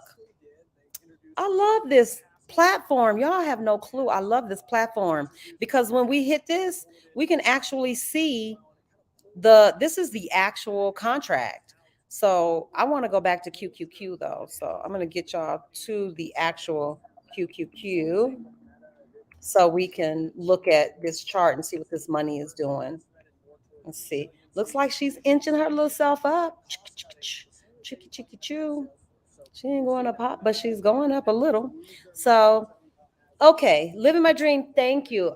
You can show me the other way now. Okay, you said now click the gear and you can add and remove the same columns. Perfect. Okay, so he says go here to the gear, customize, and then we can add the same columns that we have on that monitor page. And so we had net change. I like that. I like percent change. I don't necessarily have to have last, to be honest with you. And then we went in for the profit, the P&L. Where's that? P&L. May have to do it the right way. P&L, profit and loss percent. Definitely want that. Add that. Okay, let's see. This is cool. Living my dream. I think I got it. So I've got the symbol. We've got the net change, the percent change, the profit and loss percent. I like profit and loss day. I like to know what I made on that day. That's just me. And I like to know, since it's been open, like the, total for real, for real. Okay. So we're going to add that and I'll move it over even a little more. Oh my God. Y'all need to have good friends like I have. I have great friends who give you information for free. Look at this, y'all. Oh, and I meant to tell you, everybody I think knows this. If you see it in parentheses, that's negative. That's how much we lost. So we are down 7% or more with these puts. I'm so glad I got out of those puts this morning. Holy smoly cannoli. But our calls are up by 5%. They still aren't up as much as they were. We were up at almost 7%. I think we were at like at the height, we got to 290.56. Isn't that amazing how just a few pennies can change your percentage profit? Living my dream. Thank you. Y'all make my life better. Showing on your other screen. I'm not sure what you mean. I see what you were talking about. You should be able to drag that box. You're adding columns into your main screen. I don't know, but oh yeah, I can slide these over. Okay, I can make these smaller. I could do this so that it doesn't take up so much space. Let's see this. I don't know if I can move this one. Oh, there we go. Oh, you can change the order of them too. Okay. So profit and loss open. How do I get this one to move over? Okay. I want this column. Maybe move them this way. When I tell y'all somebody is in here doing some good cooking, Lord, Lord, they are inspiring me to get in my own kitchen. Okay.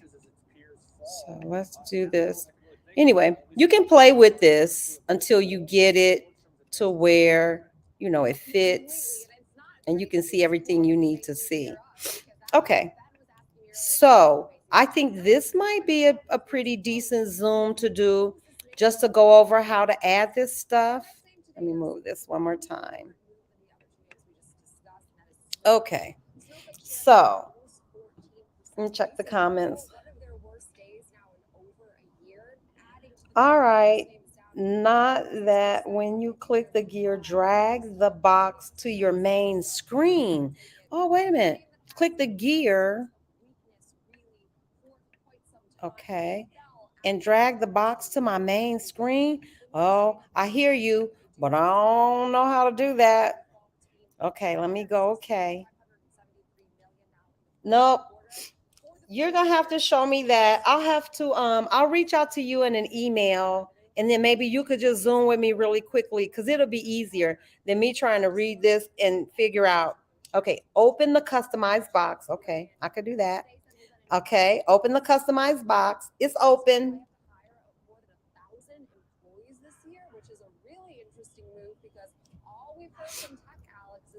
Then drag that window to your main screen. Okay, to my main screen. I don't know how to do that. I'm dragging it. Nothing's happening. It's really good to save to playlist and replay often. Living my dream, I did it. Drag that to your main screen. Okay, hold tight. Let me try something else. I think I hear you. Do you mean like my desktop? Because I dragged it over to where the chart is, and it doesn't like just populate over there. It's just sitting on top. It's not doing anything. I can see it, but you guys can't. Okay, so let me close it, and I'm gonna try to do what you said again. You said go over to this gear. Did I get the right gear? Hit customize, and then move that watch list over here. Something's not going the way. I don't know if I'm not hitting the right thing. You want me to detach this thing? Detach the gadget and move that over? And make it bigger, maybe?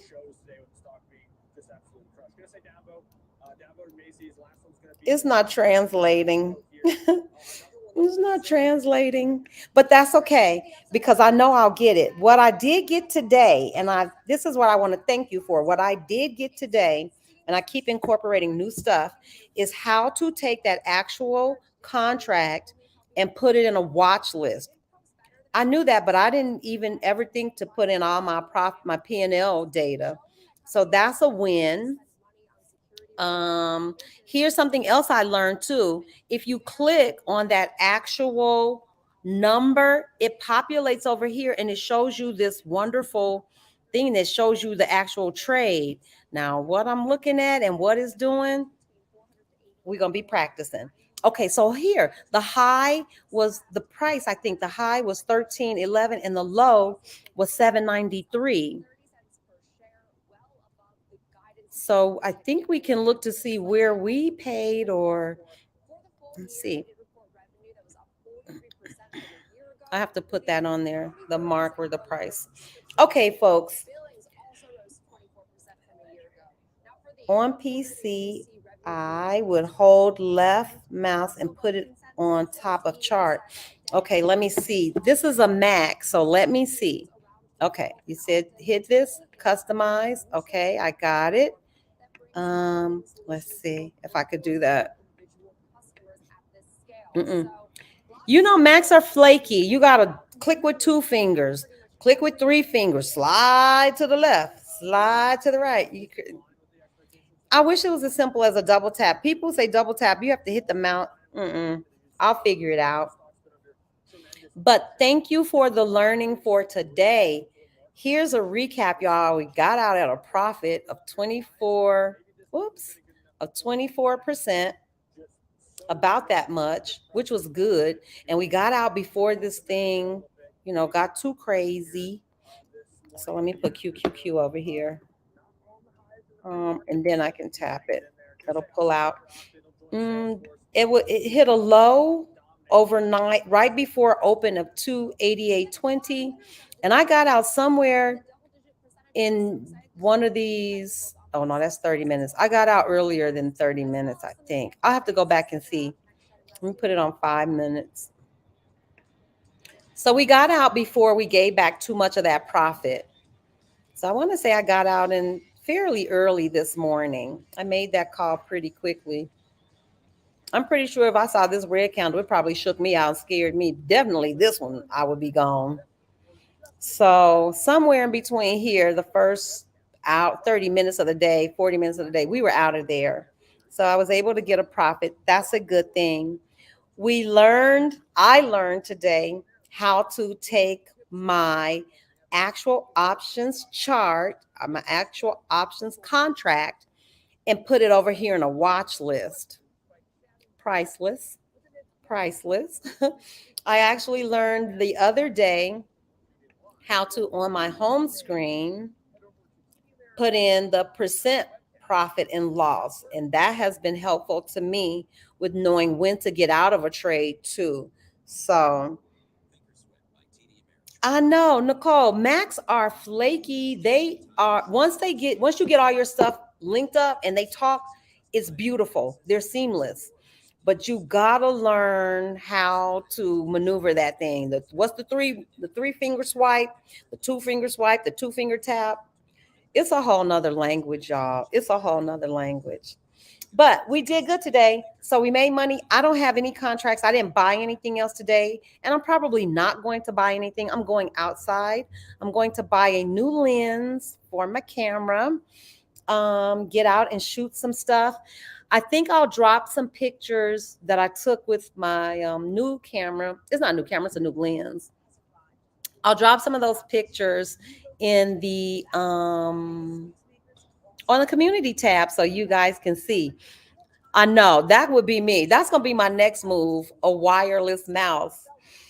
But anybody in the chat, if you want to receive the Zoom link, if you want to have access to the Google Drive, please send me your email, or email me with your full name and your YouTube screen name so that I can link, the two so I know who I'm talking to. And I will send you the link for our Zoom, which is every other Wednesday, and I'll give you access to the Google Drive. I promise you I'll share those pics too. All right, folks. And two, I'll try to keep you guys posted on our what our contracts are doing. Y'all look at this one. This one's up $121. It's up 5%. Yep, it's creeping back up there. And the other one is up $118. So you all saw it. You saw it for yourselves. We didn't do anything like any hard math. We didn't have to use our calculator. We didn't do any of that. We selected an equity. We picked an entry.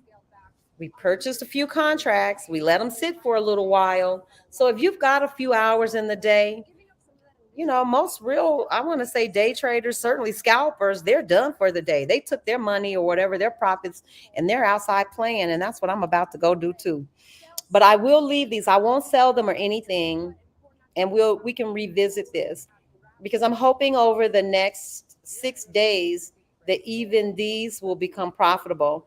So what I would do is cash these out while they're profitable and then just wait for these. So you see how we can make money going up the chart. We can make money coming down the chart. I'm sorry, options, that's the only investing mechanism that I know where you can make money when the market is going down or up, and you can do both in the same day. You can do both in the same day. If we sell that, those two calls, that's money. We made that money. We could let these puts sit until they become profitable. My thesis is that based on what I saw on my charts, they will be in 6 days, they will be profitable. So we can test that theory to see. And that's all I got for y'all today. It was a good day. It was a good day. Thank you all so much. Thank you all for coming. I will see you guys Tuesday. I'm gonna try to get on Tuesday and Thursday. It's right. How can I see whether it's a put or a call? Okay, CA, let me show you really quickly. I can show you in the chart, and then I'll show you on the options chain too, how you can determine if it's a call or a put. So let's go back to what Living My Dream had me doing. We were putting these actual options contracts right over here on our watch list. I'm gonna move this over too, so make it really big. So this is how you can tell if it's a call or a put. Right over here, it says QQQ 23. That's 2023. 03 is March 08. So on the 8th of March, these contracts expire. So that's the expiration date. There's a letter C right there to let you know that this is a call. And then the 283, that's the strike price. That was the actual contract that we purchased. If you come down here, you see the same thing, 23, 03, 08. That's the expiration date. And it also has a C for call, and it gives you the strike price. I'm going to skip down here. See the same thing, QQQ. You see the expiration date, but you see a P. So these are our puts. That's how you would know whether you're looking at your calls or your puts on your watch list. But if you wanted to know under, like when you're in the options chain, right at the top here, let me close them all up so you can see. So this is our options chain. We purchase contracts with expiration dates for the 8th of March, gives us 6 days. And on this side of the chart, you'll see the calls. On this side of the chart, you'll see the word puts. So if I open this up and slide that up, that is how you know these are calls on this side. These are puts on this side of the options chain. I hope that answered your question. You can tell that these are calls when we're getting ready to buy, because the calls generally, always in Thinkorswim, they're on the left, which would be my left. And the puts are always on the other side. So they're clearly labeled. And again, in your watch list, if you look at that symbol, you'll see a C, you'll see a P. On the screen to the right, left, right. Okay, because I don't know if my left or your right. So you can tell over here, you can tell in the options chain. CA, do you mean in the options chain? How can you tell a call from a put? Or do you mean over here on my watch list? How can you tell a call or a put? Which one did you want to know?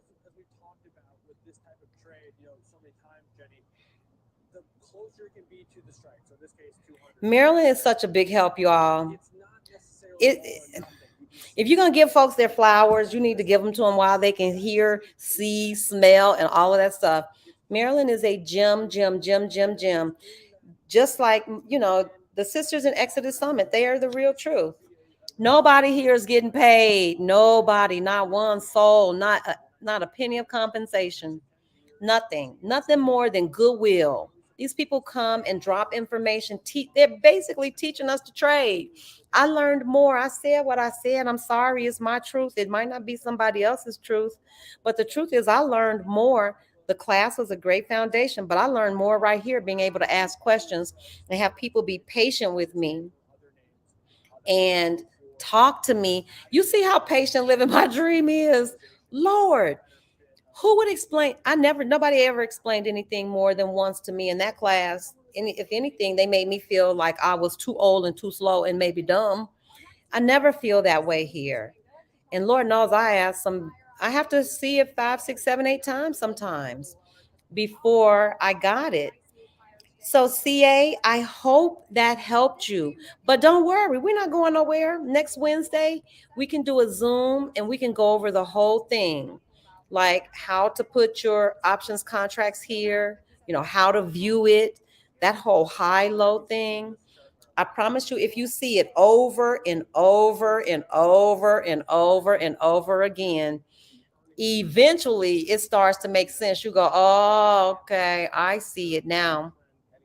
Do y'all see QQQ's price creeping up? 290, 31. I just thank God that thing made that move overnight and we were able to cash out this morning.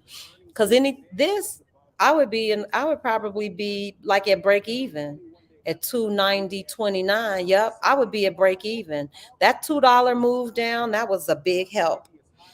All right, folks, I'm going to have me some lunch and I'm going to go for a walk today. It's a beautiful park. Beautiful parks here. So I'm going to go out, put my gym shoes on, get in this park and get a walk in. And we will do this again next Tuesday. Marilyn, thank you, my sister. You are a dream. You are a gem. I couldn't do this without you guys. All right, I'm signing off for now, and I'll do some updates on the community tab a little later today. Later, Gators. Don't get frustrated. It'll come together. Yeah. Oh, do not. Please, no. This is not the place for that. Nope. It has taken me months. I'm talking about months. And I'm pretty smart. But nope. I want to know. So take your time. Be encouraged. Do the best you can. Ask questions. Feel free. We'll talk. Bye-bye, folks. Bye, everybody. See you Tuesday.